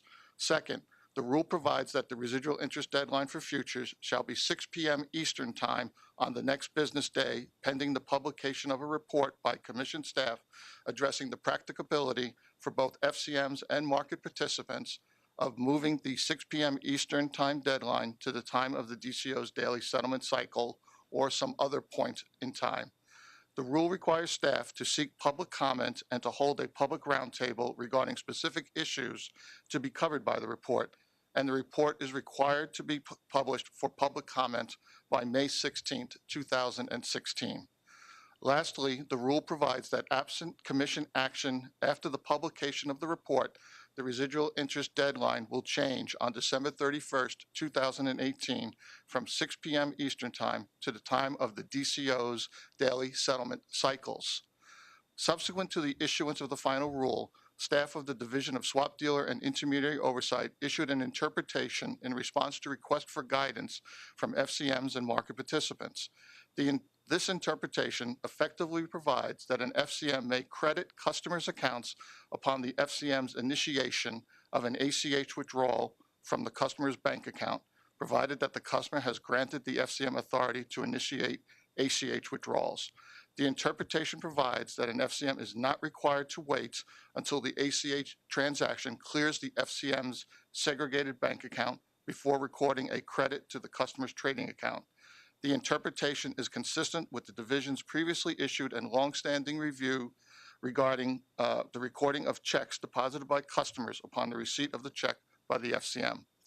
The Commission also has proposed amendments to the residual interest requirement. The proposal was published on November 14, 2014 in the Federal Register for public comment and would amend the residual interest requirement to provide that the residual interest deadline will only be changed through a formal Commission rulemaking after the publication of the staff report. Accordingly, if adopted as final, the residual interest deadline would remain 6 p.m. Eastern Time, pending Commission action via a rulemaking. The proposal will not alter the requirement staff to host a public roundtable or issue a report by May 16. The comment period on the proposed amendment closes on January 13, 2015. Thank you. Comments, questions, discussion? Yes, sir.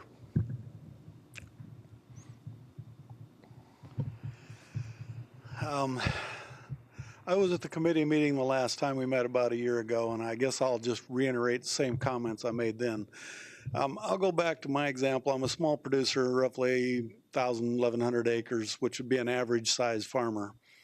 And currently, with the farm program the way it is and crop insurance products out there, if I'm willing to use the futures market to do a lot of hedging in the cycles that we're in, I can sometimes be hedging 2-3 years out if I see an opportunity out there. And this helps provide that safety net we've been asking for. But what you've done now, by including a bona fide hedger in this, I don't think we've ever caused a problem with a bankruptcy of an FCM or anything like that. We're a small hedger, but at the same time, I probably could have, I would say, 200,000 to 400,000 bushels of coverage out there, which is a substantial amount. But my FCM now wants to ask me for an ACH for direct access to my checking account, and I'm not going to grant it. I will quit using futures positions. I will find some other way to hedge my grain. You've driven me out of the market if you continue to do this. I still think the trade plus 2, I can move money in that amount of time. Sometimes I'm out of cell contact or whatever. They've had trouble reaching me, but I will not grant them access to my checking account. It just gives someone an opportunity to steal more money from me than in the future. And I won't let that happen. I'll find a different way to hedge. So I guess the impact to the small bona fide hedger, whether he's a producer like me or an end user, a bona fide end user, any costs you incur on them gets passed down to me. So in the end, I would hope that you look at true hedgers differently than you do the speculative market. And I have nothing against speculators. I appreciate it when they drive the market too high. I appreciate it when they drive it too low. I'll take advantage of either one. So it's not as though I want them punished or anything, but I think they should be treated differently than a bona fide hedger. Thank you. I understand your point, and I think, though, we have to take into consideration what the statute provides, and the statute does provide that an futures commission merchant can't use the funds of one customer to margin or guarantee positions of any other person but that customer. So if there is a under margin account at the FCM, they need to cover that in one way or the other. They need to either use their own capital, which is what is sort of required by this rule, or try to call and receive margin funds from the under margin customer. So that, as you know, that's sort of the intent of this rule as well. Excuse me, Tom, I think Scott, and then we'll come to you. Go ahead. Thank you. Scott Cordes. I'm here with the National Council of Farmer Cooperatives. I'm employed by CHS, and probably more importantly for this discussion is I head up our Futures Commission Merchant CHS hedging. I want to commend the Commission and thank you for taking some steps to make some amendments to the rule. The way it was originally written, headed towards a T+1, was going to be a real problem for the industry. We were looking at it with our customers, whether it's farmers, ranchers, our local cooperatives that are mainly hedgers. We're going to have to pre-fund their margin accounts, and that was going to be a real problem. Probably addresses a little bit to the gentleman to my left about, where's that money, where that access is, and you want to have some say on that to make sure that your funds are good. The proposal to change to T+1, we're living in that environment today. I would tell you so far it's going pretty well. It's probably something we can live with. I would like to see some more results when we get a major market move. Most of our hedgers recently, since it's been implemented, the markets have been going down or sideways. I'd like to see what happens when we go from $5 corn to $7 corn to see what stress we put on our systems, et cetera. But currently, where we are today is working, but I think we still need some time to bear this out. I know we've taken the approach as our firm that we have to deal with a lot of folks that still deal with checks, ACHs. We know we probably are going to have to put some more capital in our balance sheet to handle some of that. We'll work through that. We figure that's part of our mission of who owns us to go through. But certainly this is a topic that's going to need to see some further review as we go. But I want to commend the Commission at least for taking a positive step. And let's take a time out here and not push towards T+0 so quickly. Tom? Thank you. Tom Cadillac, representing the Futures Industry Association. My day job is I'm the president of ADM Investor Services. I would echo Scott's comments and appreciate the dialogue with the Commission on a multitude of issues. The ACH interpretation, I've worked with Tom Smith, and it is a good solution. We have very high standards in terms of the way we communicate with hedgers, and it's very well documented. That's part of the CFTC dialogue. We are working through the challenges of T+1, and I'm very interested in being a part of the CFT study on this. It's imperative that we calculate the costs and the effects on all of our customers. I would ask Tom, and we had the benefit of talking a little bit in the dialogue, is what additional tools should we contemplate, could we use to move money efficiently through the system to meet the current standards that have been passed. If you have ideas, I think we should continue to look and explore for things like ACHs, whatever they may be. And I also think we should work with ACHs with the banking associations to better document. There's a clawback provision, for example, in ACHs that I get concerned about as an FCM. How can we mitigate that effect? But anyway, thank you for having this meeting. Yeah, I think we'd be very interested in continuing looking at what other alternatives there are for customers to finance their futures positions. And you know, again, we're trying to address risks that can build up if any particular customers are under margin. We want that customer to be called for margin, and we don't want other customers to be exposed to that customer's potential shortfall. Scott, let me just check in real quick with our phone participants and see if there's a question from there. Okay, Scott, go ahead. Just a follow-up, and you talked about protecting customers' monies, and if I had my controller here, she could explain it better, but there's a provision in the rule right now, or how it's implemented, that we also have customers with excess funds. They would like those back as quickly as possible. I think today, if we send that out interday, it counts against us on some calculation, and I don't quite know exactly how it all works, but I just want to bring it up as something that needs to be reviewed. So we talk about protecting customers. We got to think about it both directions. We got to be able to send the money back to the people it's belonged to, yet not say we got to hold that up for a day because it's going to impact us on a regulatory item. Yeah, I believe the issue you're referring to is there is a requirement that before funds are returned to customers each day that the firm must do its daily segregation calculation. That needs to be done by 12 noon, demonstrate that they are in compliance, that not only do they have enough funds to meet any under margin customers, but they actually have sufficient funds in segregation to meet all of its obligations to every single customer. That's one of the key protections of customer funds is not only, you know, you basically need, every FCM needs to have enough funds in the account at all points in time to pay back every customer if they all walk in the door at one point. So I think that's the issue there.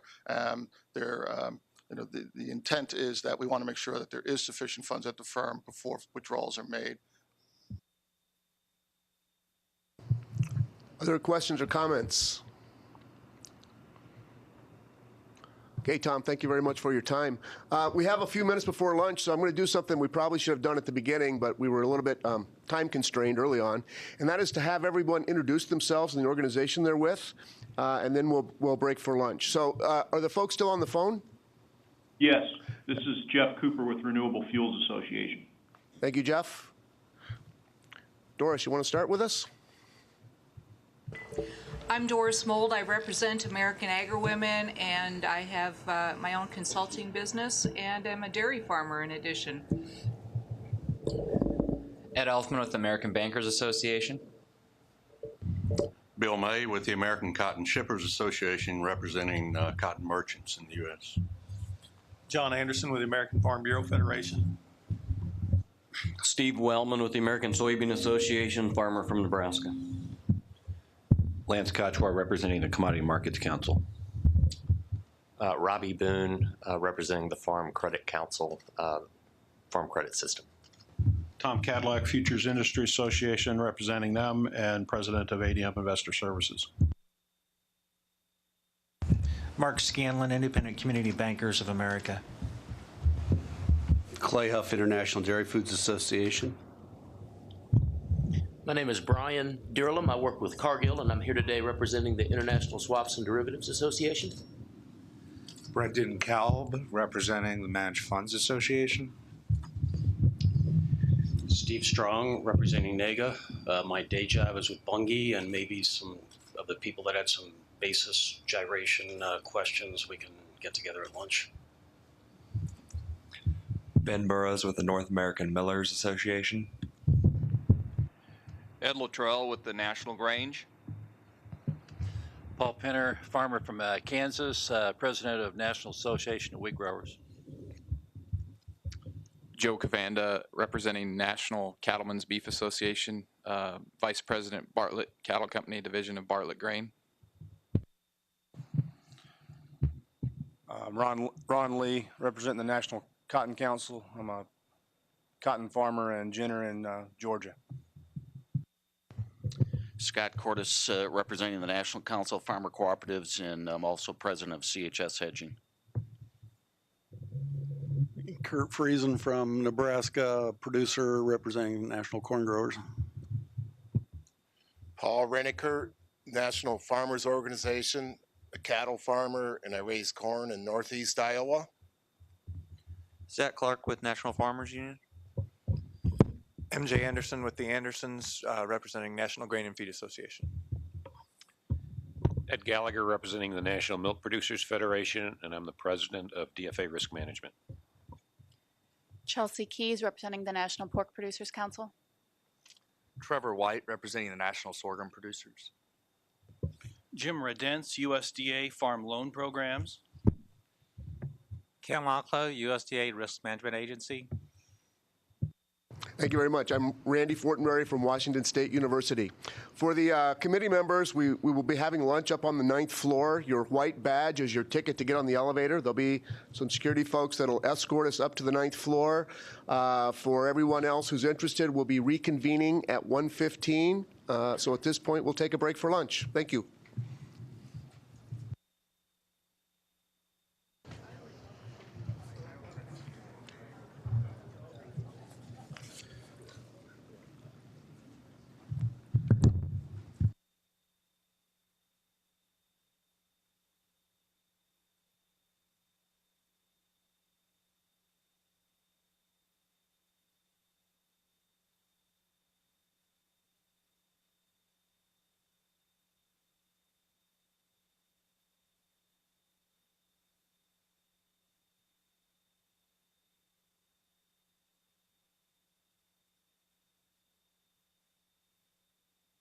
Okay, I'm going to go ahead and call the meeting back to order as we kind of find our seats.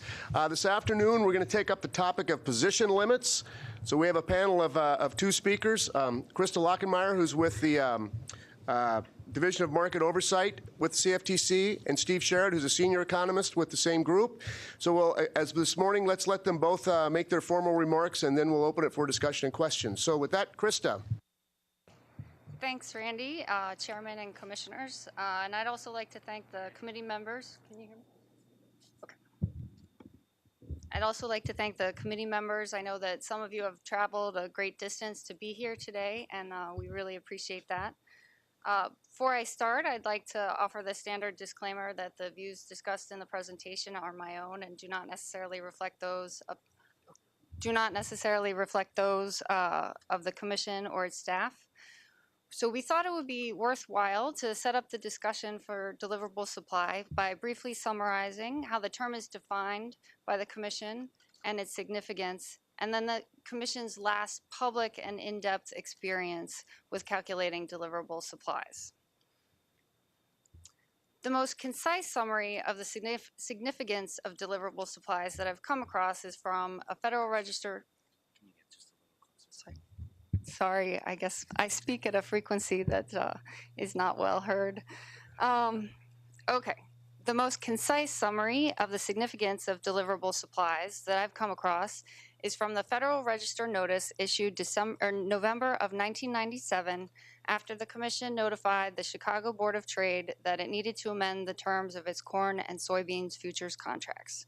At that time, we said, the Commission believes that in order to meet the statutory requirements of tending to prevent or diminish price manipulation, market congestion, or the abnormal movement of a commodity in interstate commerce, a futures contract should have a deliverable supply that for all delivery months on the contract is sufficiently large and available to market participants that futures deliveries or the credible threat thereof can assure appropriate convergence of cash and futures prices. So there are two things that I'd like to highlight from that quote, which relate to the presentations from this morning about convergence and contract design. As this group in particular knows, most short positions do not result in actual physical delivery, but is the potential for arbitrage, buying cash and selling futures that bring those markets together, that is the critical link between the two markets. So at a very basic level, when we're talking about deliverable supply, if we don't have an adequate amount, then that potential for arbitrage or that credible threat of delivery doesn't exist, or at the very least is compromised. Secondly, I'll give a little more detail about this in the next slide, that any futures contract settled by physical delivery, the terms and conditions as a whole inform the levels of deliverable supply, the quantity, the quality, the other specifications. And that level needs to be sufficient to ensure compliance with Core Principle 3 that a DCM shall not list a contract that is susceptible for manipulation. And that goes back to Greg's presentation of this morning. So as Greg also talked about, and Dave Lehman, the Commission's guidance for DCMs for calculating deliverable supply is located in Appendix C to Part 38. We distributed that as part of the info packet and the questions in advance of the meeting. It's also posted on the website for more information. So not to be confused with supply generally, deliverable supply is the quantity of a commodity that could potentially be made available for sale on a spot basis at current price levels at the contract's delivery points. There are a number of qualifiers that you see on the slide, which I won't go into detail about because you'll notice that they are also remarkably similar to the items that we review when we're looking at contracts for compliance with Core Principles 3 and 5. But I'd like to highlight two of those qualifiers. First, that the commodity can be reasonably expected to be readily available to short traders and saleable by long traders, and also the clause that says, barring abnormal movement in interstate commerce. The first qualifier relates to long-standing Commission policy to exclude the amount of the commodity committed for long-term supply agreements in the calculation of deliverable supplies, which goes to the readily available part. The second qualifier relates to the exclusion of quantities of the commodity that are not economically obtainable or deliverable at prevailing price levels. So that also goes to the abnormal movement of interstate commerce. I'd like to point out that the guidance in the calculation of deliverable supplies is located in the appendix under the heading for contracts settled by physical delivery, but we also look at deliverable supplies when reviewing cash settled contracts. And then also there's no commodity specific guidance in the appendix C. So finally, I'll just note that I have a lot of other supplemental materials from both the rulemaking and then also the 1996-98 review of deliverable supplies for corn and soybeans, but we can get into those if necessary, and they're available for your information. Thank you.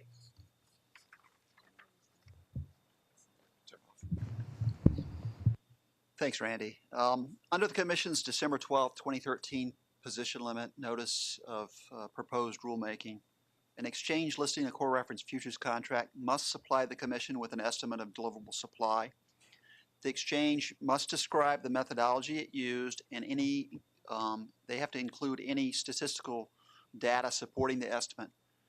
An exchange may use the guidance regarding deliverable supply in Appendix C of Part 38 that Christus discussed, but they don't have to. The Commission proposed to verify whether an exchange's estimate of deliverable supply is reasonable, and if so, to use that estimate to reset the levels of spot month limits. If not, the Commission could rely on its own estimate of deliverable supply. The CME group provided estimates of deliverable supply to the Commission, and the Commission proposed that as an alternative in setting the initial spot month limits under the proposal. The exchanges would be required under the proposal to submit an estimate of deliverable supply to the Commission at least every 2 years, and I look forward to getting the committee's input on the proposal.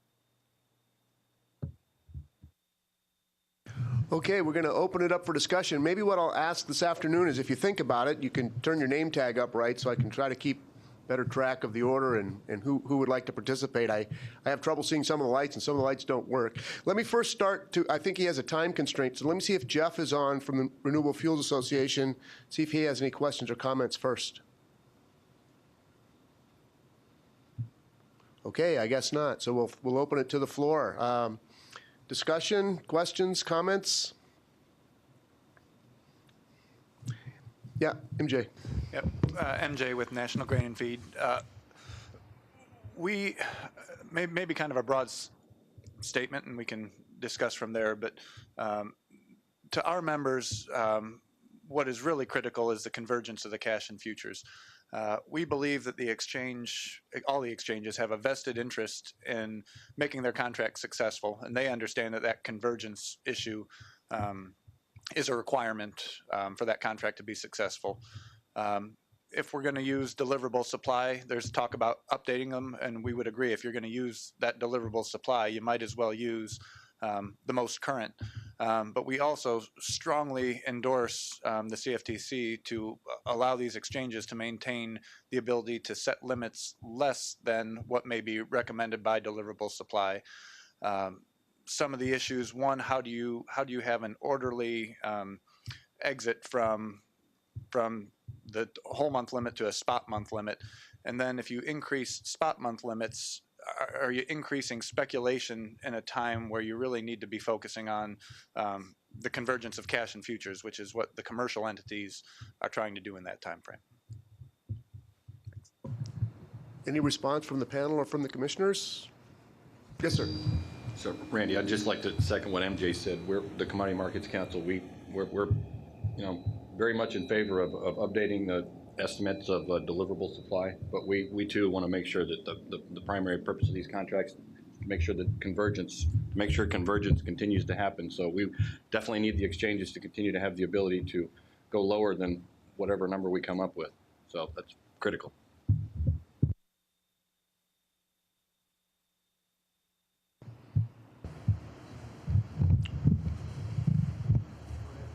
Yes.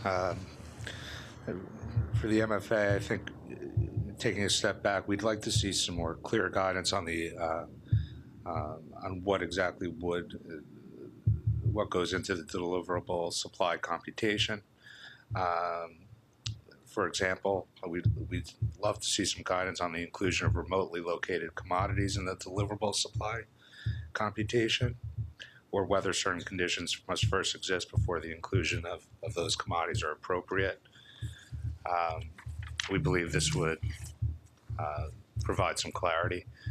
Also, would welcome some guidance on barge traffic, and would request that the Commission confirm that commodities transported to a delivery point and price within a specified percentage of the prevailing spot price are appropriately included in any DCM's estimated deliverable supply calculation.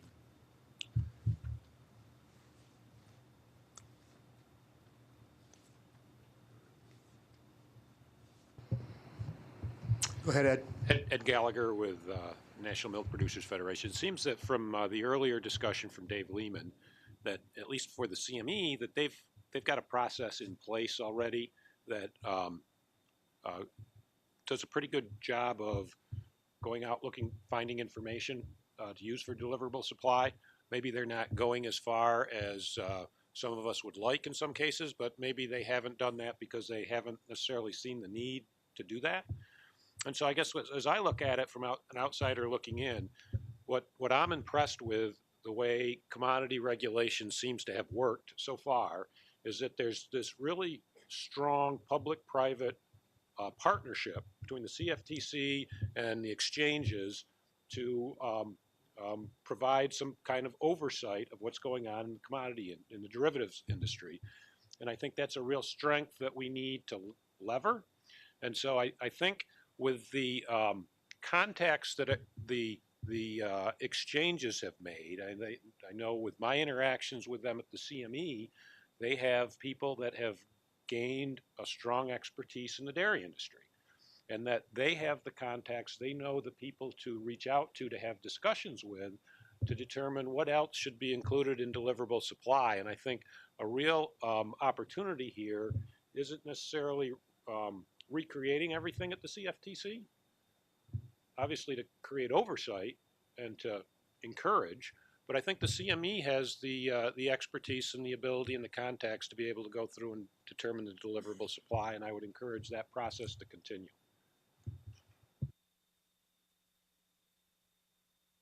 Yes. Scott Cordes again. Question I've got for you, and maybe I should have asked Dave too when he's here. One of the thoughts I have as you get in deliverable supply, and probably specifically if you look at like corn along the Illinois River, is there factors in there for load-out capacity at all? Because one of the thoughts I have is you can have a lot of supply, but if you can't get it onto the river, you know, how does that impact, especially when you get into the spot months? Just curious if that's part of the discussion or not. Yeah, I think that goes a little bit to the contract design element and review process. We look at, 3 years of data, and we look at anomalies with transportation and logistics and do a full cash market study that also informs our review of deliverable supply. So that's absolutely a good point. I think, when there are logistical issues, those need to be well understood and incorporated into our review.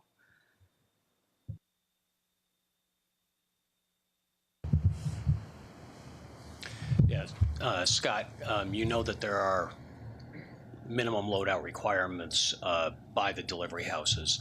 The reality is, echoing some of these other comments, that the CME is a very good custodian of liquidation of their contracts and of convergence. It's certainly been my experience that you don't load out corn to load a boat, but yet the process of this convergence drives prices slightly above delivery equivalent, and at that point the cash market responds, and the cash market gives you what you need, not necessarily a certain level of deliverable supply that turns into a Panamax of corn. So.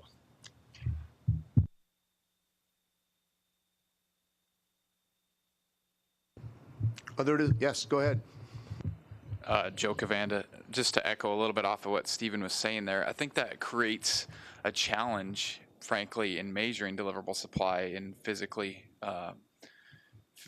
settled contracts, because if the convergence in the contract is working accurately, you'll never be able to practically experience the amount of deliverable supply that's available if it were not.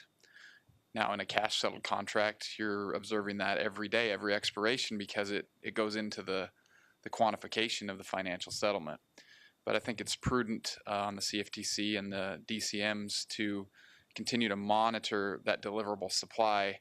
In particular, I speak for the cattle market, a commodity that is perhaps more dynamically changing in quality and specifications than other commodities here today. This is something that needs to be monitored, not just like was discussed earlier this morning on the 2 expirations of problems and then that process, but on an ongoing basis, how dynamically that commodity changes and how it might affect the listing of very deferred months in a livestock market that, well, in particular, to put some meat to the bones of what I'm talking about. I mean, we have record livestock prices today, and they're not record input feed grain prices, but they're dramatically lower. It's almost a structural shift and shock in the industry, and it's having implications on the quality and the size of the underlying physical commodity. The contract design and the position limits need to reflect that and be monitored as such.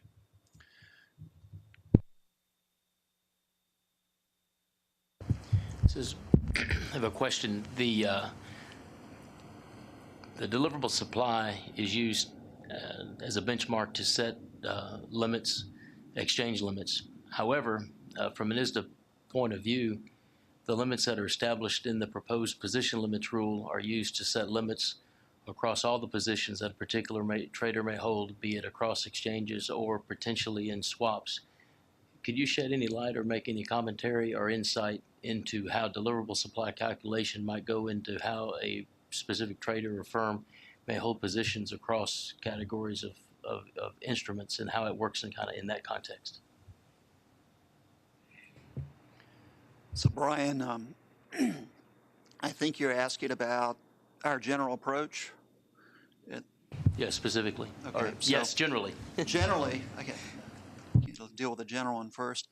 The Commission for a long time has, in its guidance to the DCMs, suggested that for a cash settle contract, use the same analysis of deliverable supply that you would as if it were physical delivery. So look at the quantity that's trading in the normal cash market that's underlying your cash settlement index and use that same benchmark. The upper benchmark we use, the outer limit is, in setting the spot month limit, is 25% of that estimate of deliverable supply. So that's kind of at the high end. And what we've observed, and what a number of commenters have observed, is that in practice, the exchanges often set their spot month limits at less than 25% of estimated deliverable supply. And certainly under the proposal, the Commission has provided that leeway so that an exchange need not set their limit at the federal level, which would be based on 25% of deliverable supply. They can set it at what lower level their experience and judgment leads them to believe is appropriate for maintaining an orderly market and meeting their objectives in their own marketplace. So maybe you could ask a follow-on question if you want more, Brian. That good? Okay.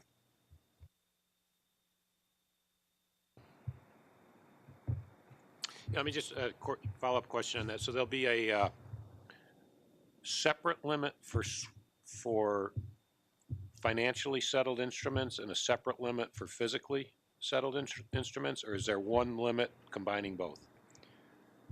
Ed, it's a good question. I've answered this a lot, so hopefully this will be clear this time.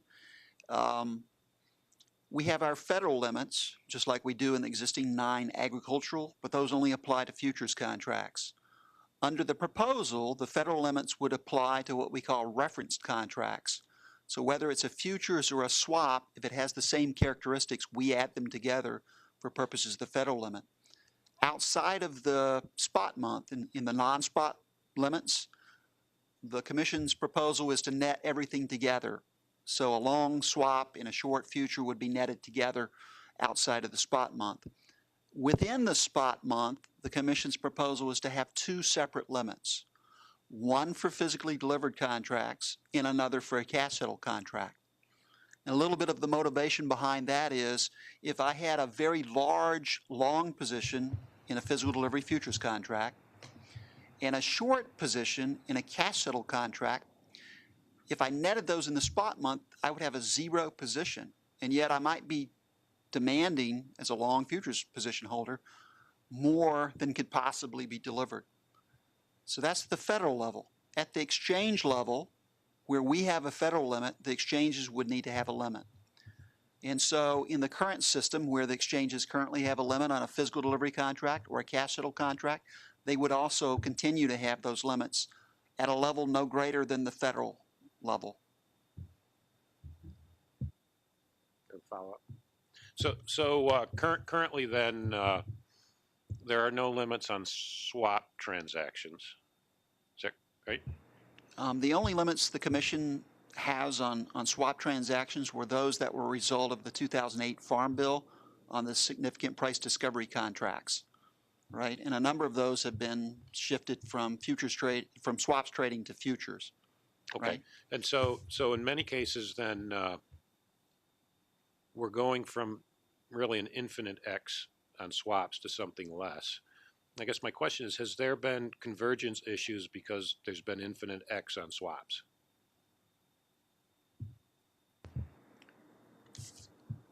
In many respects, we haven't known the answer until we started receiving the Part 20 data. As we've said publicly again and again, we've had problems with the quality of the Part 20 data, but it's getting better, and we appreciate the efforts of the industry to give us that better data.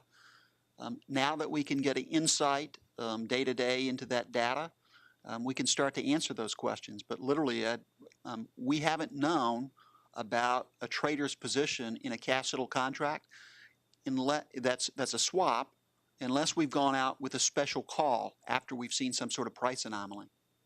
So the answer is, we're looking at it. I don't have something to share with you right now.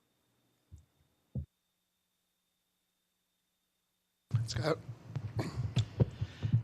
I would say for our membership, probably of greater concern than what the actual position limits are is the definition around the bona fide hedge. And I know we've got comments on the record, and I'd like to reiterate them, that needs to be right. We're more concerned about what that hedge exemption is and how that fits. One of the biggest ones we have a hardest time with that's not included today is these unpriced contracts. We think there's very valid reasons why they should be considered a hedge and part of that calculation. And I just want to bring that up to reemphasize that I think that needs to continue to be looked at and get better defined as this rule gets finalized.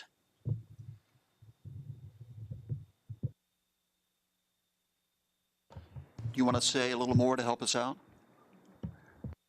Yeah, typically, probably the biggest example we've got is if you've got a basis sale on and you probably haven't priced the futures because it's a long period of time, you got counterparty risk you might be worried about, so you want to price that as you get closer to actual shipment. Well, as you start getting those delivery months and you want convergence to come together, you need to maintain your positions and how that is. So it's that calculation as we go. Is that something that you would be engaging in, say, a calendar month spread to lock in your basis? It could be a calendar month, or it might just be on the traded months that are taking place. It might be a situation where you've got a sale for something June that you're managing your risk in the May corn contract as it works its way towards that delivery period.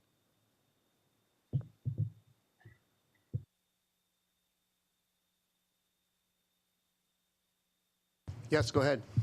So before we leave since we want to move off the deliverable supply issue, but before we do, I guess most of NAGA's members are most familiar with the CME group for the agricultural commodities, and I guess everything I'm hearing here is going to still preserve the ability of the CME to determine their own limits.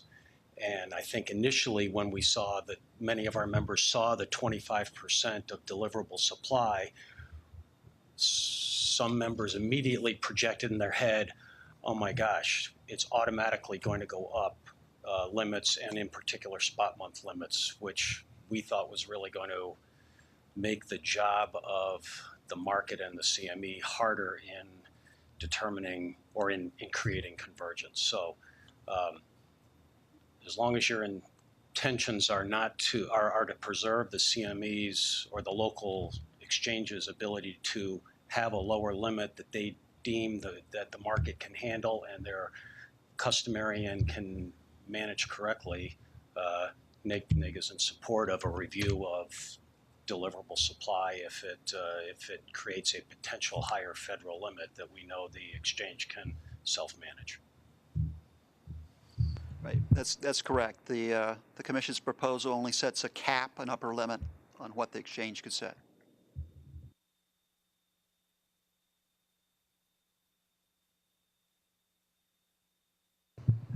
Other questions, comments? We have, yep, go ahead. Steve, did you want to ask any of the particular questions that you had on the standard of review or anything like that, or what do you want to do? So I do have a set of questions that the chairman's office sent out to the committee members. And, you know, I don't want to put anyone on the spot today, but to the extent during the comment period that's open until I think January 22nd, if you would think about them and provide some input if you don't have any thoughts today. I did want to circle back to one of the comments from one of the committee members about what if we can move a commodity into delivery position. And it's long been our view that if a commodity can be moved into delivery position in the normal flow of commerce, it can be included in deliverable supply. We did have some commenters, though, that asked some or made some comments that left me scratching my head. We had some commenters that suggested permitting a commodity that's not currently of deliverable quality on a futures exchange about whether that should be included in deliverable supply if the exchange would allow an EFP, including during the spot month, with that non-deliverable commodity. I don't know if any of you have faced that in the agricultural space, but I'd be interested in anyone's views.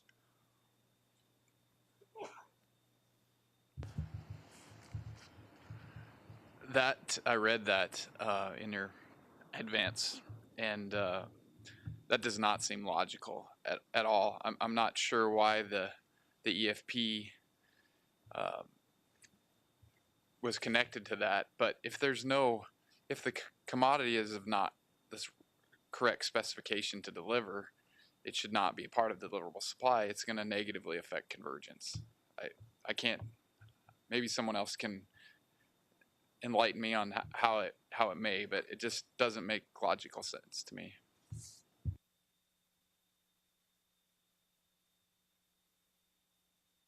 Well, that's good that I'm not alone in being a bit confused. I could understand if a commodity could be readily converted through a quick process and placed in a deliverable position, that might make some sense. But for a commodity that's never able to be converted, I'm kind of at a loss. So, Stephen, it could be that way, but as we all know, there's probably a cost in converting that. So it's not the same product because there's a cost involved in getting it to a deliverable spec.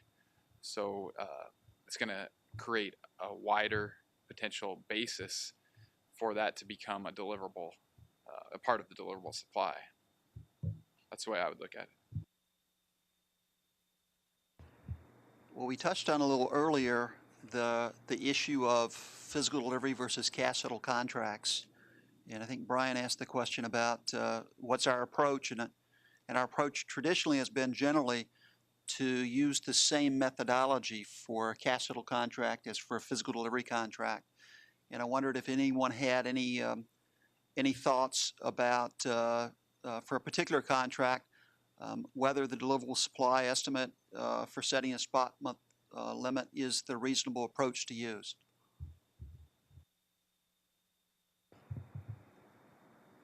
I guess it all depends on the number you come up with. How's that for an answer? So the main markets that I trade in would be cash settled futures.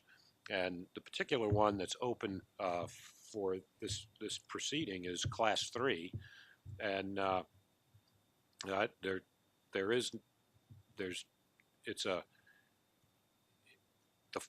USDA formula that determines the Class 3 price, the futures, and the day settling against that Class 3 price. There doesn't seem to be any convergence problem, and just because of the commodity in and of itself, tanker loads of milk that is highly perishable, I don't think there's any way to inventory that to have any type of an impact on trying to manipulate that market. And so, I think it's a little bit, I guess where I'm going with this is that, and I've commented on this, and you probably have all read my comments, is that be careful not to do a one-size-fits-all regulation, because each commodity has some nuance that's slightly different. And certainly, Class 3 would be one that's out there, and I'm sure there are others, that at the end of the day, it needs to work for the bona fide hedgers. And You know, at the end of the day, if something happens that creates a need to take positions off, I think you create volatility at the end of the day in that market that isn't necessary. And then leading on to another topic that was one that you asked about, while I'm talking about this comes to my mind, is if you do, you every 2 years you look at deliverable supply and determine if you need to make a change to it. And if you do, then how much time before the change occurs. And I'd be interested in what others would have to say about this. But I'm sure that there are lots of strategies that have been put in place that if you make the change maybe too soon, that it may have an impact on trading, that may create some volatility in the markets that would be because of regulation as opposed to trading strategies. And so I don't know what the right answer is. If the right answer is to wait until you've gone through enough months, or you pre-announce the new position limit levels that may impact what the CME does or the other exchanges do. You pre-announce them so that they're far enough off in the future that it doesn't impact contract months where there's a lot of open interest.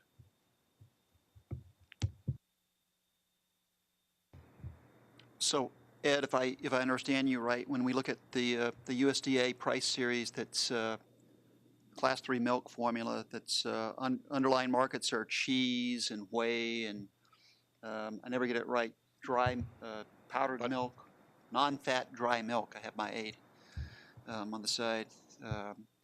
When we look at that type of a contract, we look at the cash market transactions and the size of what's flowing, actually going into the index. We absolutely recognize that milk's not storable, but the cheese and the whey and the non-fat dry milk are storable and they are actively traded. And so we look at the size of that as the estimate of deliverable supply. And so it makes good sense that we try and circle back to the exchange that lists those contracts, and that's exactly what we did at the chairman's direction. We solicited input from the exchanges to give us those estimates, and the CME responded.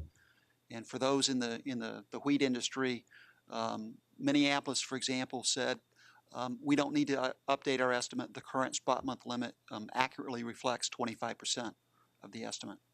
So we do look back to the exchanges, and I also look to the committee, to anyone else in the written process, about this issue of that Ed says pre-announce in advance, and how far in advance. For those of you with trading strategies, it would be useful for us to know how far in advance. We've also asked the question of, if the last 3 years have been a relatively low production cycle relative to the longer historic norms, because we only asked for 3 years of data, should maybe the commission have a discretion not to drop the federal spot month limit, particularly if the exchanges are already at that level? So I asked that question of the group. Does anyone have any thoughts about whether the commissions should kind of stick on the way down and wait and see for another cycle of 2 years whether we really need to lower the federal level?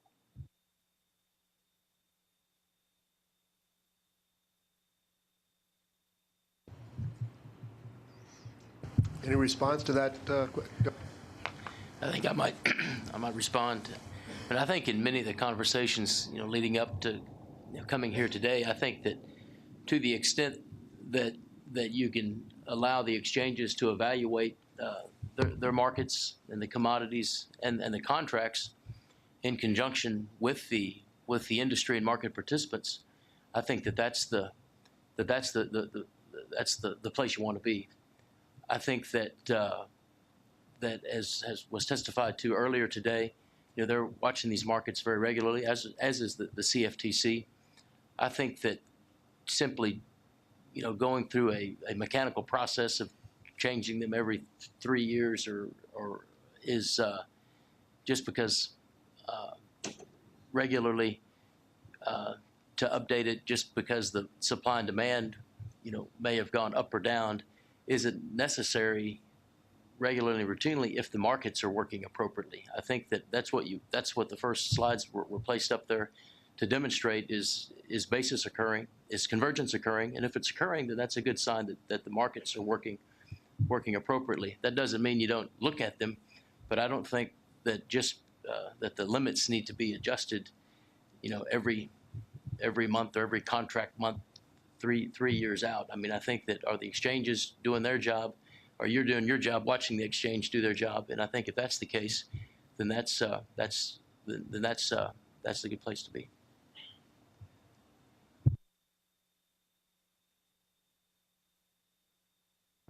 So following up on question for you, Brian, so would you suggest something that they don't necessarily have to make a change at all, but just regularly look at all the factors, see if the markets are working well, and if they are, regardless of what the deliverable supply calculation is, you might just leave them alone? Yeah, I think that what we've heard today is that the deliverable supply calculation is updated on an annual basis, and that a key component to whether or not the markets are working right is, are you seeing convergence? And I think the question Steve asked is whether or not the actual position limits would be adjusted by some amount during that delivery, during that spot month period, or even during the outer month. And would that happen during some period? Would the CFTC require that, or would the exchanges do that? And would we be notified through comment? And would there be a comment period? Would there be some public notification? I think that's the question being asked: is how often would the position limits be changing? And I think that it's not that would you be subject to a situation where the position limits are constantly changing as crop size gets bigger or smaller. I think what you want to know is, are the markets working, and is there convergence? I mean, conceivably could you end up in a scenario where you've got a different limit on different contracts throughout over the course of 3 years? Could you have different limits on different months if you were constantly changing them? I mean, the question is the market working based upon the current data? I don't think you want to go through a process where you're constantly adjusting limits within marginal changes of marginal crop changes, unless I'm missing something.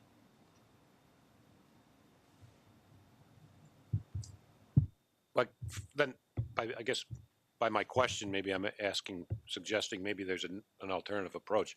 Congress didn't mandate that we do 25% of deliverable supply, correct? That's sort of CFTC decided maybe that's a good way to do it, right?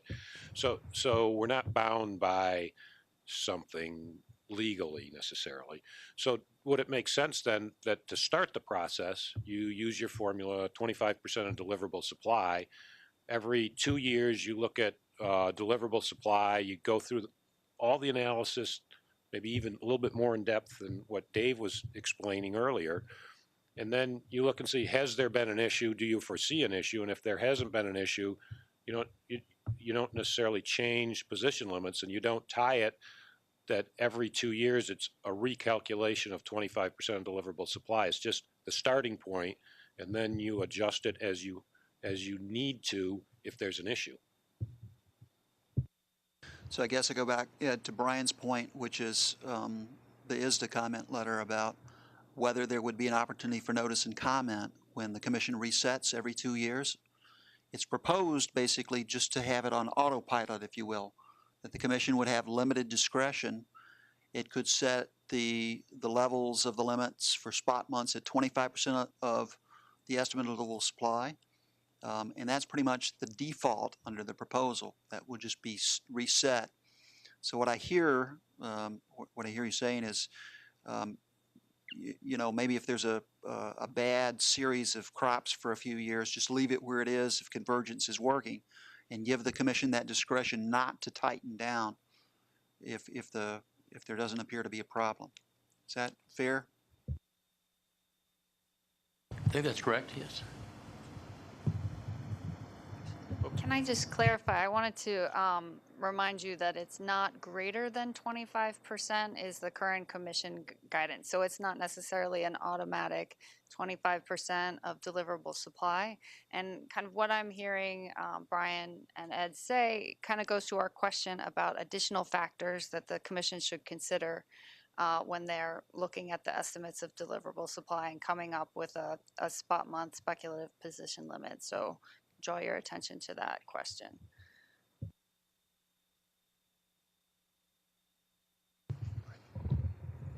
To that question specifically, I think we would argue continue to look at convergence, and then continue to rely on the exchange. Is there again? Steve made the point. They're watching the orderly liquidation of these contracts, but the convergence, that's the biggest thing for all of us.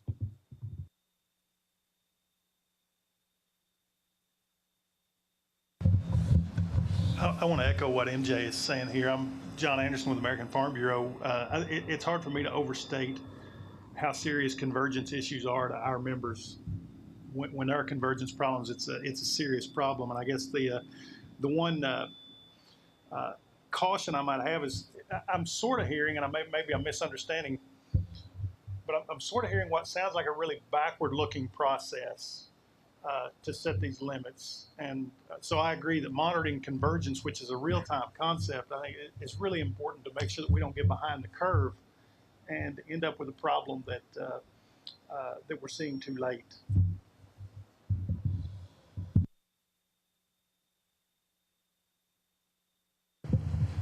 I want to refer back to something that Scott mentioned a little bit earlier when he was talking about, we also want to discuss a little bit more about bona fide hedging here. I think there is a connection all here with deliverable supply. I think, everybody would expect if we update deliverable supplies, we're probably going to be increasing, in many cases, the position limits, and that's fine. So that's probably going to give us some higher speculative limits. At the same time, we have some concerns about if we need to be, so we're going to be increasing supply at the exchange. We also need to be thinking about increasing demand, and that's all about bona fide hedging. We've got a lot of legitimate risk-reducing activity that we use the exchange for right now. It's not currently being treated as bona fide hedging here, and if you look down the road, if you're only increasing the supply and we're keeping demand limited there, that a lot of unintended consequences could occur. We could get away from the exchange being the market of last resort and have it become basically an origination market. We don't want that. You could be driving supply to delivery. We probably don't want that either. So we need to make sure that as we're looking at deliverable supply, we look at all the other things that make a market function correctly too at the same time. So just keep that in mind. We'd like to see these move together. Dodd-Frank was 4.5 years ago. Anticipatory merchandising was added to the act 4.5 years ago. We're still waiting. We're still waiting for that part of the commission action. So it's really important to keep these together, we think.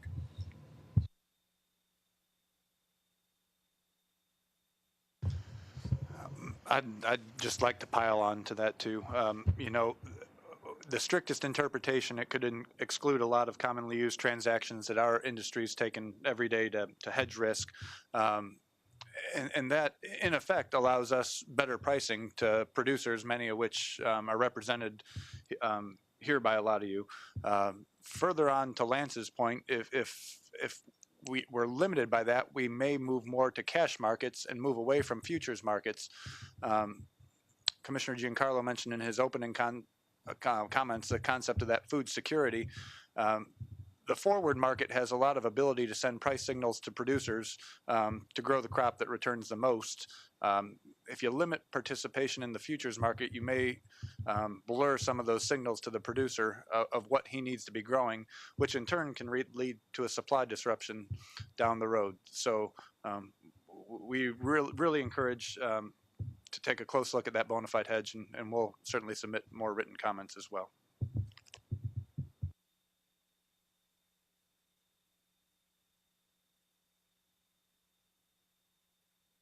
Yeah, on the bona fide hedge piece, I couldn't agree with Lance and with MJ any more. On the bona fide hedge piece, I know hundreds of comments have been submitted on the bona fide hedge piece. Many firms, many trade associations, on the importance of recognizing that many of the transactions that firms have long used should be considered bona fide hedges by the Commission as you finalize this position limits rule. There are terms that we now commonly use that didn't exist a few years ago. Lance used the phrase a merchandising hedge or anticipatory merchandising hedge. That really wasn't used a few years ago until it kind of came up in the context post Dodd-Frank. We now talk about irrevocable bids or offers. Those were terms that we didn't necessarily use before but we had to begin talking about them in the context of Dodd-Frank. Those really are types of transactions that are used commonly in the industry to bid to farmers or to offer products to customers that create risk on the part of commercial enterprises as we conduct our operations. Their risk, we try to hedge that risk, and we need to be able, that should be considered a bona fide hedge by the CFTC when you finalize this rule. That's real risk that has real consequences if it can't be managed. And like MJ said, if you can't manage it in the futures market, it's going to have to be managed in the cash market. And that's real consequences to farmers, real consequences to customers, ultimately real consequences to consumers.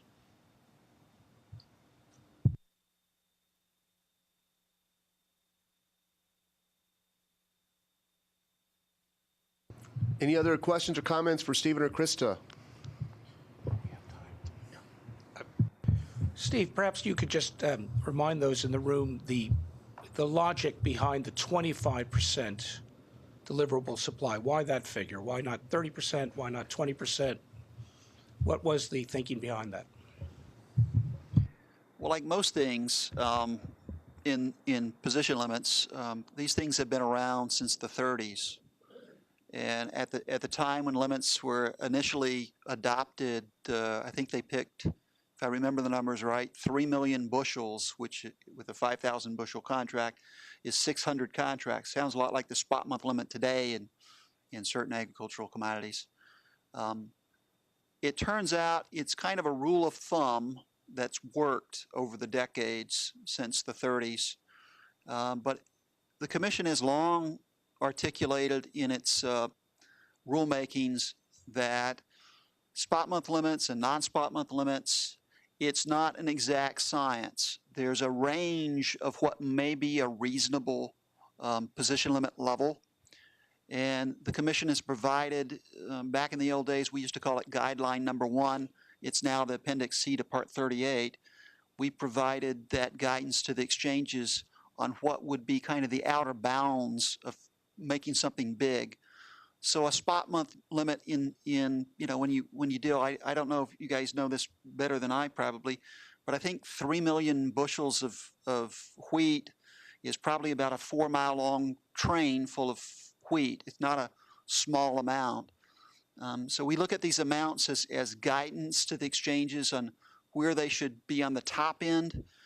In realistic terms, 4 traders that were all speculators could have 25% of the market of the deliverable supply.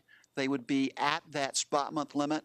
And if those 4 traders acting independently all demanded delivery, they would be taking all the estimated deliverable supply, and that certainly would be potentially a problem.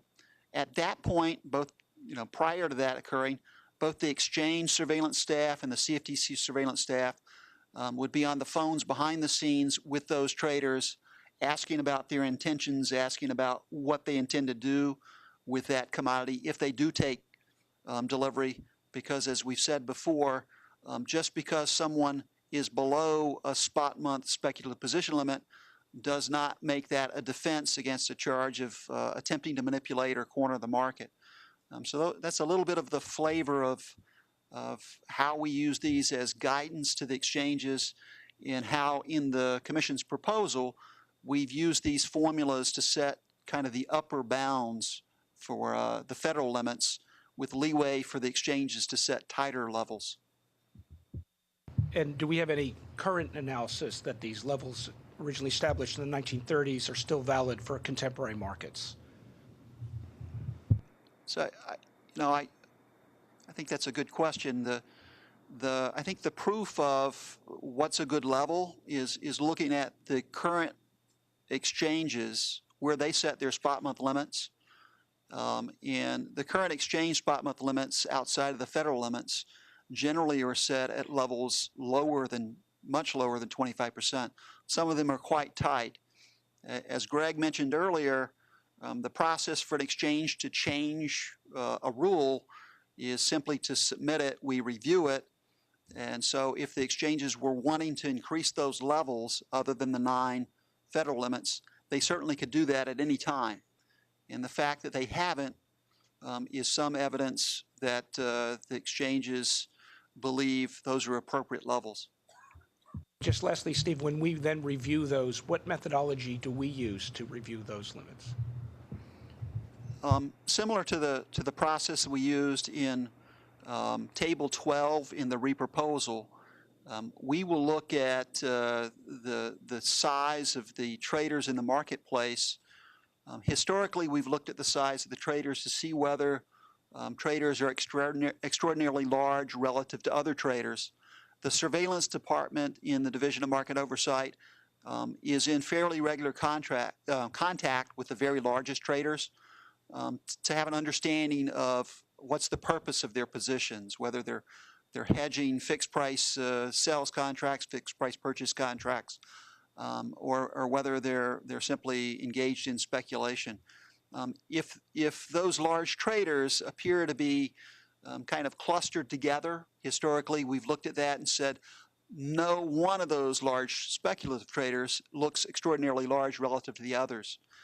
So in Table 12 in the reproposal, we gave a flavor of that because we gave sizes of those speculative traders or hedgers without identifying one or the other to give account of how many people were over certain percentages of the proposed limit levels.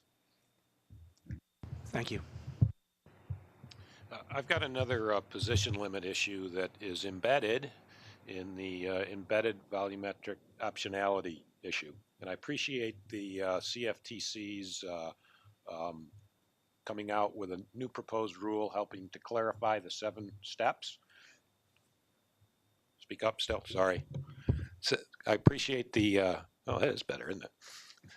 Appreciate the CFTC coming out clarifying the 7 steps, but I am concerned that there could be an interpretation difference at the end of the day where a marketer may go through the 7 steps and absolutely 100% feel that that transaction that they have is an excluded forward contract. And later on, maybe a CFTC review comes in and says, you know what, you're wrong for these reasons. And my fear is we lose that argument.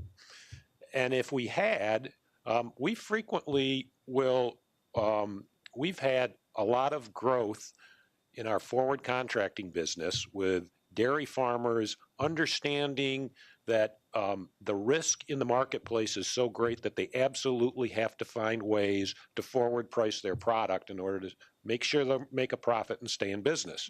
We've had tremendous growth in use of our programs where we're at a point where at least once a year it seems like I'm calling the CME suggesting they need to relook at our position limit again, that our hedge exemption again, because I'm afraid we're going to go over it.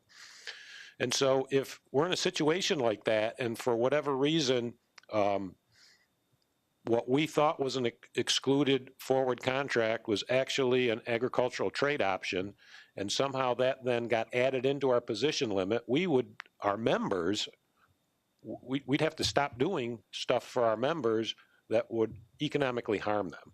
And so my request would be that in those cases, that if it does get changed to an ATO, that it doesn't get added to our position limit.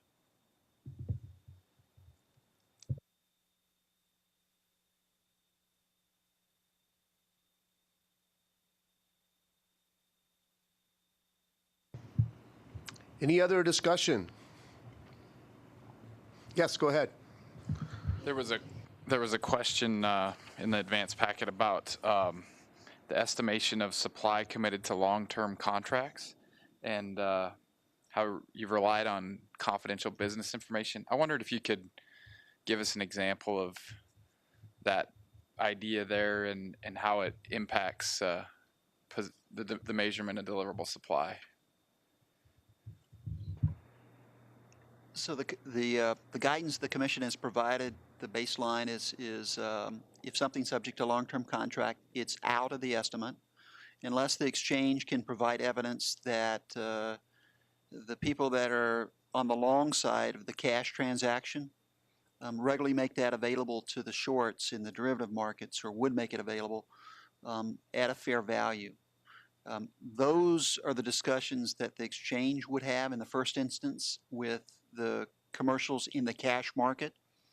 And so the commercials would be revealing confidential information about the extent to which they're engaged in long-term contracting, and of that amount, what portion of it would they have leeway to remarket, if you will. The Commission's approach then would be to verify through doing cash market interviews with some of the same people that what the exchange has done was a reasonable process to estimate first the long-term contracting amount, and then of that amount, what's readily made available in the secondary market after someone's contracted for a long term. I know that sounds sort of circular, but that's just the process. So to follow up, how do you measure then that it is available, that it would be available by the owners of those long-term contracts?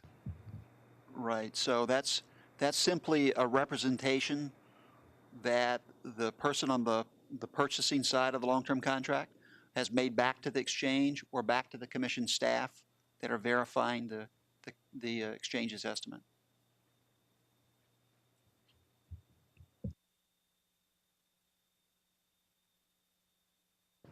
So you're taking their word for it? Is that? Generally, we expect when people are providing us with information, it's truthful. Right? MJ. I want to bounce back to the bona fide hedge. I can't overemphasize how important that is to us. So just as the Commission moves towards a final rule, we'd really encourage you guys to continue to read the examples that have been submitted and continue to engage industry members, all of whom would love to spend time with you and walk through those examples. Again, we think that's critical to our industry to hedge risk and also to provide the most competitive bids we can to the agricultural industry. Thanks, Ed. I appreciate that, and I know others here feel the same way. As I've said publicly, we want to make sure we get it right. We're very aware of the importance of enabling participants to engage in bona fide hedging, and that's why we are spending a lot of time digesting the comments, and we'll certainly contact you if there are things in someone's comment that we aren't clear about, but we are giving it a good close look. Thanks. I'm going to completely go off the agenda here, but this was not on the agenda, but I want to remind folks that this is still an issue, and that's my favorite issue of 1.35. We appreciate the Commission's efforts and the continued efforts to try and make it workable, but the expansion of the 1.35 relief to include text messages has been illusory to many members of the Commodity Markets Council, my company included. I don't even know what a text message is. I just note here, if you text more than one person at a time, it turns it into something called multimedia messages. Is that a text message? My IT people tell me absolutely not. Similarly, what about the proprietary messaging system on Apple devices or BlackBerry Messenger? There are all these different kinds of communication, which begs the question. We need to get to the real issue of 1.35, which is the notion of what membership is on an exchange and whether members of an exchange today are properly in this pool with the members of yesterday. We're a member of an exchange. We don't have a fiduciary duty. We're a customer. That's why we're a member of the exchange. And the text message relief, I'm still now required to keep all sorts of pre-trade communications. That's not something I normally do. It's a gigantic headache, and I just want to remind folks that that's still an issue.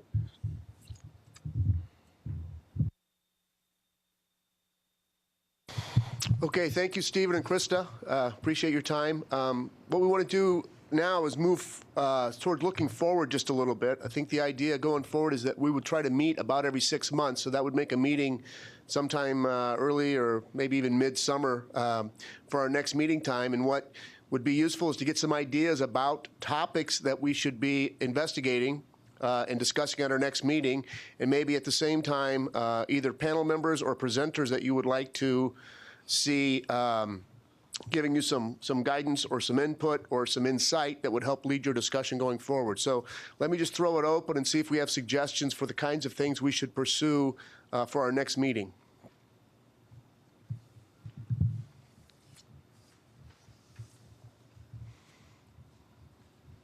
Yes, go ahead.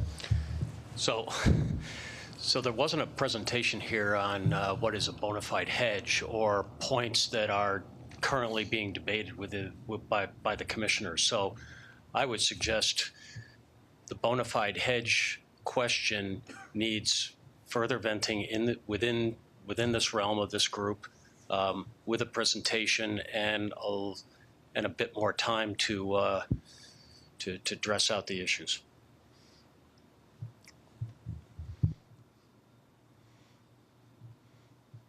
Other members agree with that as a topic? Yes.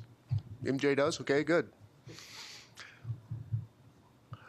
Are you thinking about a presentation from CFTC staff? Are you thinking about potential hedgers?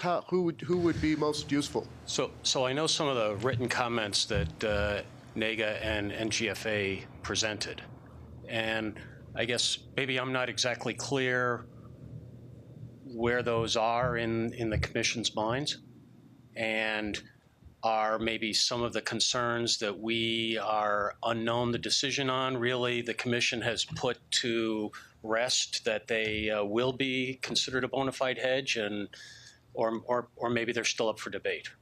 So yeah, I guess I'm asking for some kind of a staff presentation of, you know, your 4 hot buttons that are still up for debate or kind of unknown or need a little more information on, or walk me through these examples 1 or 2 more times. And if the forum for that is a smaller group and a smaller trip here, that's fine. And if the correct forum is this group, that's fine too. But it seemed, I mean, if I heard around here that we had a lengthy talk on position limits, and it seemed like there were a number of people around the room who wanted to go to bona fide hedging. So it seems to me there's a need there, at least from some people around this table.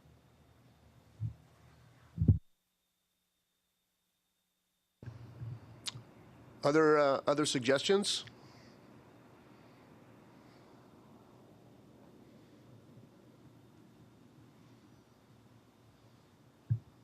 Is that an entire meeting? Yes, go ahead, Scott. That plus Lance is 1.35. One of the other thoughts I've had is with all the new regulation, there's a lot more market data being collected. It'd probably be helpful maybe for this group to understand what the commission's doing with it, how it's being used to understand, okay, everything's being put in. Is this just busy work? You know, what's taking place with this stuff?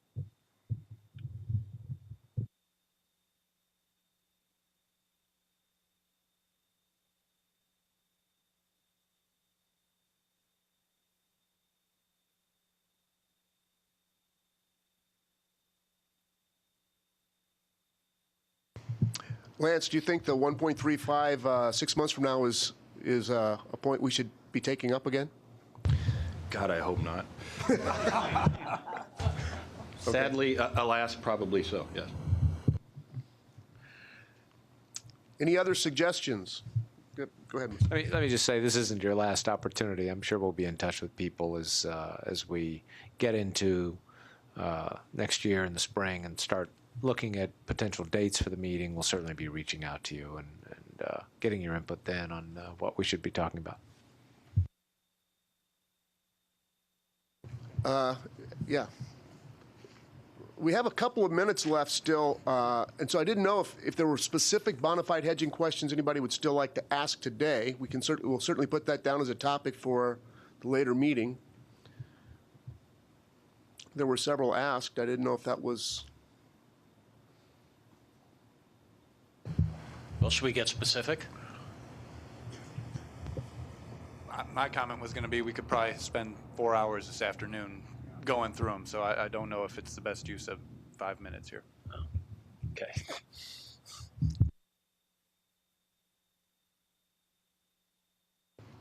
Okay. Yeah, I mean, I guess I would say I don't think anybody should feel a need to repeat what you've already given to us in writing. We're certainly aware that there have been a lot of comments on this. As I said, we're certainly trying to digest and think about those. If someone feels like there's a point that maybe hasn't been raised, we certainly welcome that. Steve, I don't know if you want to raise any questions for anyone or have anything to add.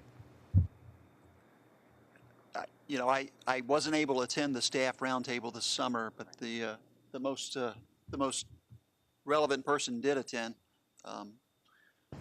What I did hear was a willingness of the CME group exchanges from Tom LaSala and likewise from ICE Futures US to entertain a process that we described in staff questions to the exchanges, and that would be that the commission could, as one of the alternatives, delegate to the exchanges effectively the ability to process a request for a non-enumerated bona fide hedge.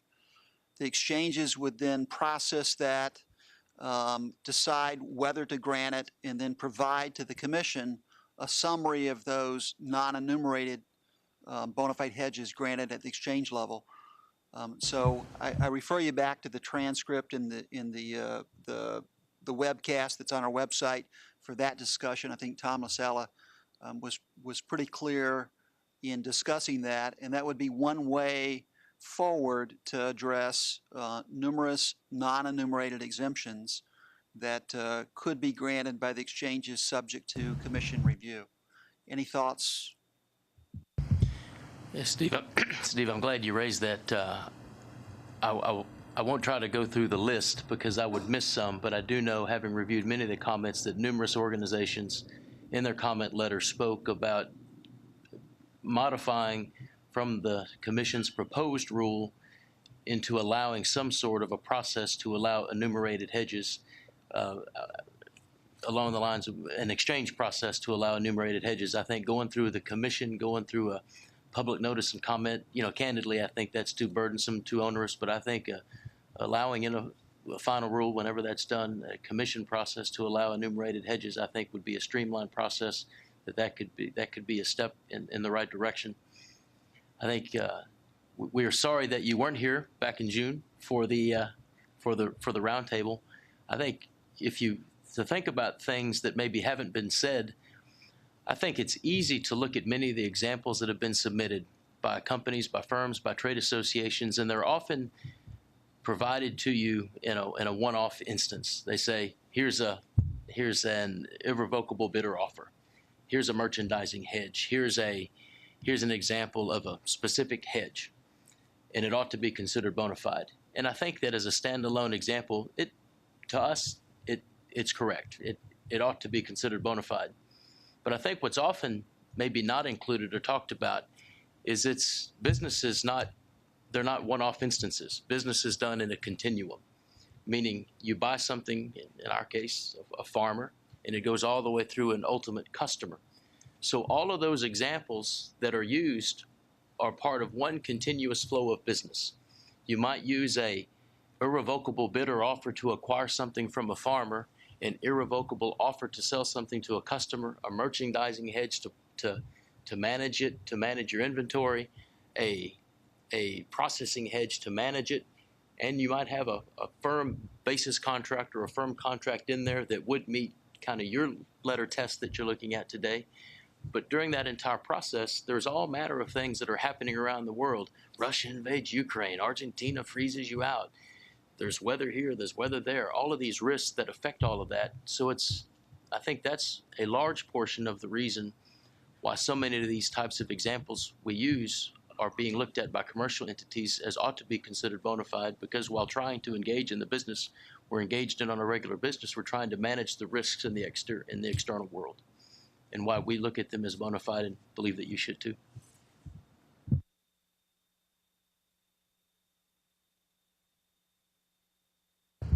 Steve, were you talking about Tom LaSala's description in that hypothetical example he was given of a new company that bought a bunch of futures anticipating they were going to do business or not? Or was there a different example I should be looking for in that roundtable? The staff had asked the question, and Tom was responding to the question, and one of the keys was he was concerned, and as was the ICE representative, about whether they would be held accountable for a core principle violation if they granted a bona fide hedge, and then the commission staff came back and said you shouldn't have granted that. You should not have granted that. So that's a little bit of the context. We'll get the point, the time in the videotape, and we can have that sent out to the committee so that you can conveniently find that. Okay.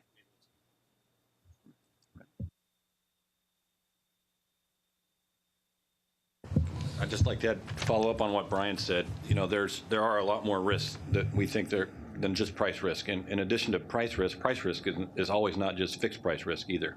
Volatility is a risk. And there are ways today that we use the futures markets to manage risk, to reduce risk. So we just, it's evolution. And we need to be thinking about how we're using these markets today.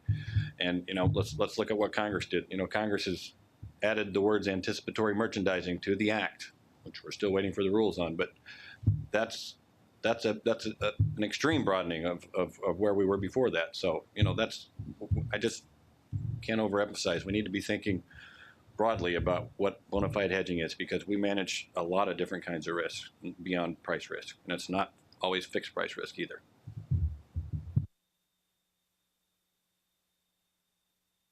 Okay, as we move forward, if you have other ideas or suggestions about what we might want to cover in the next meeting, feel free to email Corey, Krista, or myself and let us know. In the meantime, I really want to thank Corey and Krista for all of their significant efforts in helping put this together and keeping us with an agenda and moving forward. And now what I'd like to do is turn to Chairman Massad and the rest of the commissioners for some closing remarks. Well, I just want to say, first of all, thank you to all of you for coming and participating. This is extremely valuable for us, and really appreciate your time. I look forward to the next meeting. I want to thank Randy for chairing, for doing a great job as chair, and for his guidance and advice as we put together this meeting and as we turn to the next one. I want to thank the various members of our staff who helped put the meeting together and also made the presentations. Greg, Tom, Krista, Steve. Really appreciate all the staff effort. And let me also thank my fellow commissioners. It's great that we had everybody here. Most of us were able to be here for the entire session, which is I think indicative of the fact that the entire commission cares very much about the agricultural issues in the agricultural sector, and we intend to make it a priority in terms of the things that we're thinking about and doing. Thank you. Commissioner Bowen, just want to say thank you as well. And my door is open. You need not wait until your next committee meeting. Feel free to engage me at any time. Okay, any last comments? If not, thank you very much for participating. I appreciate everybody's participation. Please travel safely. And again, thank you very much to the CFTC staff for making this possible. I adjourn the meeting now.